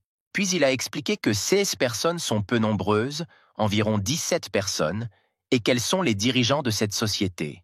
Puis soudain, le commerçant a commencé à demander à être promu au rang principal, puisque son ami a été promu au rang principal, et il reste toujours un simple soldat. Ce à quoi il a reçu la réponse qu'il continuerait à développer son potentiel et qu'il serait alors peut-être promu au rang principal. Ou s'il est si désireux d'augmenter son rang, alors le propriétaire de la maison est également prêt à le tester, et Alex a immédiatement commencé à nier. Monsieur Michael a déclaré que Jordan prenait principalement la décision d'adhérer, mais Jordan a immédiatement compris et a demandé pourquoi il se cachait derrière lui. Mais le marchand ne lâcha pas et dit que lui et James étaient déjà comme des frères, et qu'il ne pouvait pas jeter des choses comme ça. Donc, là où il allait, l'autre le suivrait immédiatement. Après avoir parlé du départ de l'un des principaux, engagé dans la contrefaçon d'antiquités, Jordan a déclaré que Michael était trop mou, ce à quoi il a reçu la réponse selon laquelle tout dans le monde ne peut pas être résolu à coups de poing. Ils sortirent tous les quatre sur la terrasse qu'ils avaient vue auparavant et commencèrent à boire du thé. Le propriétaire de la maison a offert une boisson pour un tel événement et a ouvert le récipient avec la boisson. En le regardant, Alex commença à avoir l'eau à la bouche, car lui aussi voulait boire un verre et était très jaloux de lui. James a soudainement demandé d'où venaient les fausses antiquités, puis M. Michael a expliqué que lorsque leur société commençait tout juste à apparaître, le marché était plein de contrefaçons. Le propriétaire de la maison a déclaré qu'il fut un bon moment où l'on luttait contre les contrefaçons, mais que, comme toutes les bonnes choses, elles avaient une fin. Quelqu'un est apparu sur le marché et a continué à fabriquer des contrefaçons et à les distribuer. Et d'autres le suivirent, prenant son exemple et faisant de même, remplissant de leurs produits tous les comptoirs des antiquaires. À chaque fois, le maître des faux s'améliorait de plus en plus, et il n'était plus possible de savoir s'il s'agissait d'un faux ou non sans un examen complet. James se souvint alors de la façon dont il avait brisé le faux vase avec des dragons et fut heureux d'avoir pu sauver M. Michael d'un tel achat. Et l'antiquaire a déclaré que même dans leur société, il y a de telles personnes, par exemple, une personne récemment retraitée qui a été surprise en train de faire cela. À cette évocation, le propriétaire de la maison a failli casser les accoudoirs de sa chaise par colère et a commencé à menacer ceux qui étaient impliqués dans cette affaire. Il a promis que dès qu'il connaîtrait leur nom, ils commenceraient à regretter leur naissance et ne recevraient pas de miséricorde de sa part. En regardant son apparence en colère, James réfléchit à la manière de trouver un traître dans sa famille et au fait qu'il n'aurait pas à traverser la route si quelque chose arrivait. Le gars a immédiatement demandé au système s'il pouvait s'agir d'une certaine personne, à laquelle il a reçu la réponse qu'il n'y aurait pas de réponse à une telle question. Il s'est rendu compte qu'il valait mieux arrêter de poser de telles questions et a décidé d'en poser des plus clarifiantes, et la possibilité de répondre à chaque question a fait apparaître un écran de chargement, ce qui a grandement effrayé le jeune homme.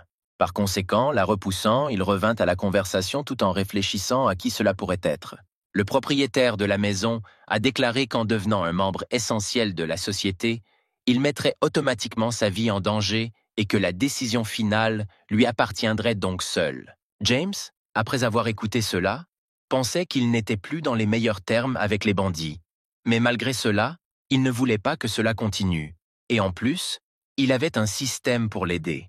Après ces réflexions, il se leva brusquement de son siège, surprenant ainsi un peu M. Michael. Le gaz a dit qu'il avait accepté de rejoindre la société, de l'aider et qu'il ferait tout son possible pour dénoncer les escrocs. Les antiquaires principaux l'ont félicité pour son attitude et ont déclaré qu'il devrait discuter de son entrée avec les autres membres. C'est à quoi Alex s'est détourné et a déclaré qu'il pensait que tout était réglé depuis longtemps. En mettant la main sur son cœur, le jeune homme s'est exclamé avec joie qu'il serait prudent et résoudrait ce problème, et qu'il recevrait certainement des votes pour son adoption. Pendant ce temps, le chef du gang s'est assis et a discuté avec quelqu'un au téléphone de son plan visant à capturer James et à détruire la société. Lui, jouant avec un couteau, a promis que M. Michael serait le premier en ligne et que tous les autres le suivraient immédiatement. Et lançant un couteau sur sa photo accrochée au mur, Il raccrocha et commença à réfléchir à ce plan. Ayant déjà suffisamment bu, Jordan a dit avec joie qu'il se sentait si bien qu'il était prêt à s'asseoir avec eux jusqu'au matin. Et, appelant son petit-fils aîné, il a proposé d'ajouter d'autres petits-fils, c'est-à-dire ses petits-enfants, qui ont compris ses intentions et sont partis. En regardant la personne qui partait, James pensa qu'il avait peut-être un lien avec elle, car il avait l'air suspect, ce à quoi le système indiqua également qu'il n'y avait pas de réponse. Ils étaient assis sur la terrasse de bonne humeur et il n'y avait aucun signe d'ennui. Ils discutaient tous les trois, et M. Michael buvait du thé avec plaisir. L'antiquaire s'est souvenu qu'il n'avait pas informé sa petite-fille de la fête, et l'a appelée, après avoir reçu une réponse. Il lui a dit qu'elle serait là à 7 heures. Puis le propriétaire de la maison légèrement ivre a répondu que ce n'était rien et qu'il pouvait attendre. James, par intérêt, a commencé à vérifier la probabilité d'arriver à 7 heures et à d'autres heures, et le système n'a donné que 0% pour chaque option. Soupçonnant quelque chose de grave, il demanda si Mary était en danger, ce à quoi il reçut la réponse que cette probabilité serait de 78%. Nerveux, le gaz a dit que Mary était en danger de mort et qu'elle ne viendrait peut-être pas à la fête. Tous ceux qui étaient assis à table se turent immédiatement, et un silence tendu dura pendant un certain temps. Tout le monde fut choqué par cette nouvelle. Jordan a dit que cela ne pouvait pas arriver, qu'il pouvait simplement marcher et que rien ne la menacerait, et il était sur le point de partir lorsque son ami l'a ralenti. Monsieur Michael a dit qu'il l'appellerait immédiatement et découvrirait comment elle avait composé son numéro et entendu de longs bips qui ont duré ce qui semblait être une éternité. Il y a eu un silence tendu et aucune voix n'a été entendue à l'autre bout du fil, ce qui a fait naître des soupçons de danger. Monsieur Michael a dit qu'elle devait être en mission car elle éteint son téléphone lorsqu'elle s'y rend. James a demandé au système s'il pouvait montrer où se trouvait actuellement Mary.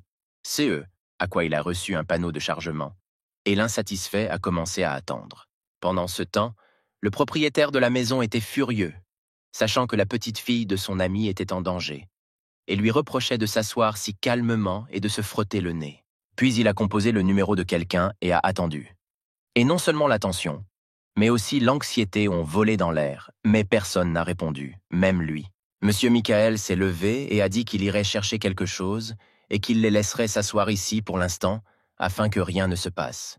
James, voyant leur tension, sauta de sa chaise et demanda la permission de la retrouver, et dit qu'il savait à peu près où elle se trouvait, et les aînés, à leur tour, furent surpris. Il a promis qu'il la ramènerait chez elle en bonne santé et en sécurité. Puis Jordan a déclaré que Richard était avec lui pour encore plus de sécurité. En sortant du manoir, l'homme lui a seulement dit de s'asseoir et rien d'autre, surprenant ainsi le protagoniste par son calme. Lorsqu'ils montèrent dans la voiture, sans même attendre que James attachât sa ceinture, Richard démarra en disant au gars de lui montrer le chemin. Au même moment, Mary était en mission et disait dans l'oreillette qu'elle et son partenaire étaient arrivés et que l'entourage du criminel était prudent. Elle a également ajouté qu'il est armé et dangereux, mais qu'il faut l'attraper à tout prix. Alors ils auront des informations. Ayant fini de parler, la jeune fille et son subordonné commencèrent à se lever vers la porte en face de laquelle ils se tenaient et frappèrent. Pendant ce temps, le bandit était assis avec de fausses choses posées sur la table et parlait au téléphone. Ayant fini de parler, il alluma une cigarette et entra dans le jeu pour tuer le temps, et au même moment, on frappa à la porte, effrayant ainsi l'homme. En s'approchant de la porte, il regarda l'élève et tendit la main derrière son dos, là où il avait une arme à feu, et en cas d'attaque, il serait prêt. En voyant une jolie fille en uniforme tenant une tablette avec des papiers, il fut très surpris et se demanda pourquoi elle était venue. Tenant le pistolet dans une main et ouvrant l'autre, le criminel a commencé à parcourir toutes sortes d'options pour savoir qui était cette mignonne. Pendant ce temps, Richard et James se précipitaient à toute vitesse vers la jeune fille, espérant que tout allait bien pour elle. Le personnage principal a vérifié quelle était la chance de risquer la vie de la mignonne. Le système a donné un pourcentage encore plus élevé qu'auparavant, l'inquiétant ainsi de plus en plus. En entrant dans l'appartement, Mary se présenta qu'elle était venue vérifier l'approvisionnement en eau et que cela ne prendrait pas beaucoup de temps. En regardant avec un peu de désir dans les yeux, l'homme a dit qu'elle pouvait prendre son temps et qu'elle devait absolument vérifier. Mais il n'a pas eu le temps de finir, car la jeune fille lui a jeté sa casquette, décourageant ainsi le criminel. Puis elle lui a donné un coup de pied au visage en criant, le jetant à l'autre bout de la pièce. L'homme heurta le sol avec un bruit sourd et commença à réfléchir frénétiquement à la manière dont il devrait maintenant gérer une telle situation. James et Richard s'étaient déjà tournés vers la cour d'immeuble de grande hauteur et avaient pratiquement renversé les passants. Mary et son partenaire se sont précipités sur le criminel avec des menottes et ont failli l'atteindre lorsque ce qui suit s'est produit soudainement. L'homme resserra sa prise sur le pistolet qu'il tenait depuis tout ce temps, pointa la bouche directement sur la jeune fille et tira. La mignonne, voyant cela, a renversé son partenaire, le sauvant ainsi d'une éventuelle mort, tout en risquant grandement sa vie. Profitant de la situation, le criminel a rapidement couru vers la fenêtre et l'a escaladée, après quoi il a sauté. Mary, non loin derrière, s'y précipita après lui, criant qu'il n'échapperait pas à la justice. C'était un petit sol, donc ni le criminel ni Mary n'ont été blessés, mais quand ils ont vu que la queue s'est rapidement dressée derrière lui, et il lui a tiré dessus, disant qu'il s'était caché auparavant, qu'il pouvait se cacher et qu'il n'était plus nécessaire d'essayer de l'attraper. Mais les balles n'ont pas atteint la jeune fille, car elle a été couverte par une voiture avec son frère et James qui est arrivé à temps, la sauvant en même temps. La voiture s'est approchée si près du criminel que Richard a pu ouvrir brusquement la portière et lui faire tomber l'arme des mains. Après avoir renversé l'homme, il a mis ses mains derrière son dos et les policiers se sont précipités vers eux pour arrêter leur agresseur. Mary a déclaré qu'il était en état d'arrestation et qu'il avait le droit de garder le silence. Puis elle l'a menotté. Après l'incident, la jeune fille a gentiment salué son frère aîné et lui a demandé pourquoi il était apparu ici. Mais, remarquant James, son visage a pris un air d'insatisfaction. Pendant ce temps, le personnage principal essayait de reprendre son souffle face à un style de conduite aussi dur et au bruit de coups de feu, car sa vie ne l'avait clairement pas préparé à cela. Richard, ne prêtant pas attention au jeune homme, a répondu qu'il voulait la voir progresser et a noté que sans les capacités de James, il n'aurait pas pu éviter de tristes conséquences. Mary les attrapa tous les deux par l'avant-bras et commença à les gronder pour un acte aussi imprudent et dangereux et en leur disant qu'ils ne devraient pas du tout s'impliquer dans de telles aventures. Mais une voix s'est fait entendre dans son écouteur et, la remerciant pour son aide, elle est partie résoudre les problèmes qui s'étaient posés, et le personnage principal a expiré de soulagement. Cependant, en se souvenant de ce jour où elle a failli le traîner au poste de police pour suspicion, des milliers de chairs de poule ont parcouru son corps. Mais le gars était reconnaissant de sa chance et du système, qu'il avait encore une fois aidé et sauvé, et a sorti une cigarette. Après avoir allumé une cigarette, il a libéré non seulement un nuage de fumée, mais aussi un soulagement que tout s'est bien passé et a vérifié quel était maintenant le risque de danger pour la jeune fille. Mais le système a déjà répondu à sa demande à 85%. Le gars était tellement étonné qu'il n'a pas remarqué comment il avait laissé tomber la cigarette de ses mains. Voyant cela, James, oubliant tout, se précipita vers l'entrée où il se trouvait, et Richard, surpris, sans rien demander, le suivit. Il s'était déjà précipité sur quelques étages, et le système augmentait le pourcentage de danger pour la vie de Mary, et son cœur battait à tout rompre à la fois par la peur et par la fuite. Voyant que le pourcentage était passé à 90, il rassembla ses dernières forces et se précipita à la rescousse. Et Richard comprit déjà ce qui se passait, alors il ne parla plus. Le personnage principal a fait irruption dans l'appartement et a appelé Mary à haute voix, la surprenant ainsi grandement ainsi que ses assistants, qui enquêtaient ensemble sur l'affaire. Ils montrèrent seulement un peu de surprise sur leur visage, et James, voyant qu'il n'y avait rien d'aussi menaçant, fronça seulement un peu les sourcils. L'un des policiers a déclaré que le criminel avait des complices, puisqu'il n'était qu'un intermédiaire dans la revente d'antiquités et qu'il se cache désormais très probablement. Mary a de nouveau noté qu'il avait une arme à feu, a répondu que c'était très dangereux et a ordonné que tout membre du personnel qui semblait suspect soit gardé sous surveillance. Et le système, pendant ce temps, continuait d'augmenter le pourcentage de probabilité de décès de la jeune fille. Il avait déjà atteint 91, ce qui inquiétait beaucoup James. En poussant les gars hors de l'appartement, la jeune fille les a avertis de ne pas laisser cela se produire la prochaine fois et a ordonné à ses subordonnés d'aller de l'avant. Le personnage principal ne voulait pas ignorer la possibilité de sa mort. Alors il a dit qu'il restait pour l'aider parce qu'elle était trop détendue et risquait de perdre le contrôle de la situation. Après l'avoir écouté, Mary a accepté son aide et lui a demandé de prendre l'affaire au sérieux, car la situation était une urgence et tout pouvait arriver. James fut surpris qu'elle l'accepte immédiatement comme allié et commença à regarder la table où se trouvaient de fausses antiquités et de la nourriture à moitié mangée dans des boîtes. En voyant un paquet de cigarettes vides, il a supposé que le criminel se rendrait d'abord au supermarché le plus proche pour les chercher, puis disparaîtrait, après quoi Mary l'aurait attrapé et tous les trois se seraient précipités à sa recherche. En voyant les pourcentages de risque, le personnage principal a dit que des civils pourraient peut-être être blessés et le fugitif s'est rendu compte qu'il le recherchait déjà.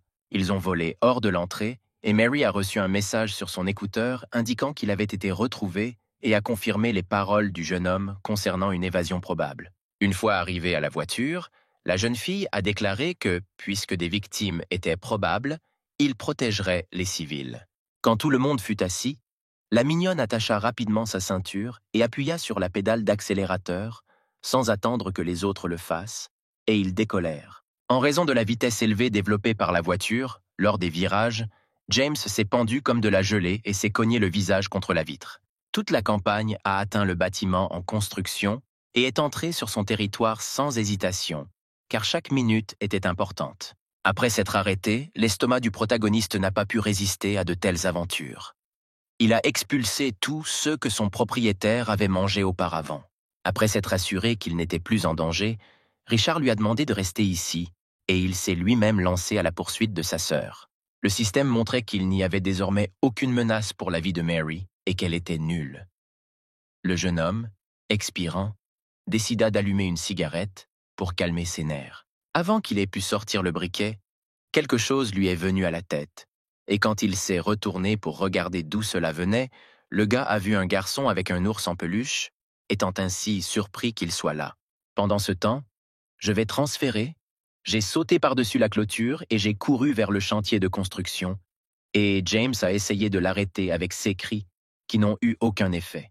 Voyant une notification du système indiquant qu'il y avait à nouveau un risque pour la vie de Mary et que ce garçon pourrait devenir un otage, le personnage principal s'est immédiatement précipité après lui pour empêcher tout.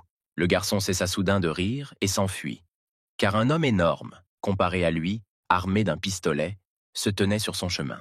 Il avait un sourire qui ne présageait rien de bon pour lui, et l'enfant, quant à lui, tombait dans un état de stupeur devant lui, ne sachant que faire. Puis, Mary et Richard sont arrivés. Quand ils les ont vus tous les deux, la fille, sans penser à rien, s'est précipitée pour sauver le bébé, l'homme n'a pas hésité non plus, et s'est dirigé vers l'enfant. Mais aucun d'eux n'a atteint le garçon, car James l'a attrapé en premier, le sauvant ainsi. Le personnage principal est tombé sur le dos, et il lui a semblé que quelque chose craquait en lui, mais très probablement, il l'a vraiment ressenti à cause du coup. Et le système a commencé à spammer des panneaux rouges avec le mot « erreur », effrayant encore plus le gars, craignant qu'il ne meure désormais plus vite que Mary. Il s'est avéré qu'il a simplement perdu connaissance et, lorsqu'il a repris conscience, il était assis dans la voiture et se frottait l'arrière de la tête, ce qui était très douloureux après le coup. Il entendit la voix d'une jeune fille qui le félicitait pour son courage et disait que les criminels avaient déjà tous été capturés et arrêtés. Mary a également ajouté que sans son aide, l'affaire aurait peut-être duré longtemps et a déclaré à propos de l'enfant qu'il allait bien et qu'il avait été livré à ses parents. Lorsque James est tombé, il n'a pas ouvert les yeux pendant longtemps. Elle a commencé à craindre qu'il soit mort d'une manière ou d'une autre, mais Richard l'a rassuré en lui disant qu'il était simplement inconscient. Voyant qu'il tardait à réfléchir, Mary lui cria dessus, lui faisant ainsi peur, et devant les yeux du personnage principal, il y avait encore des signes d'erreur.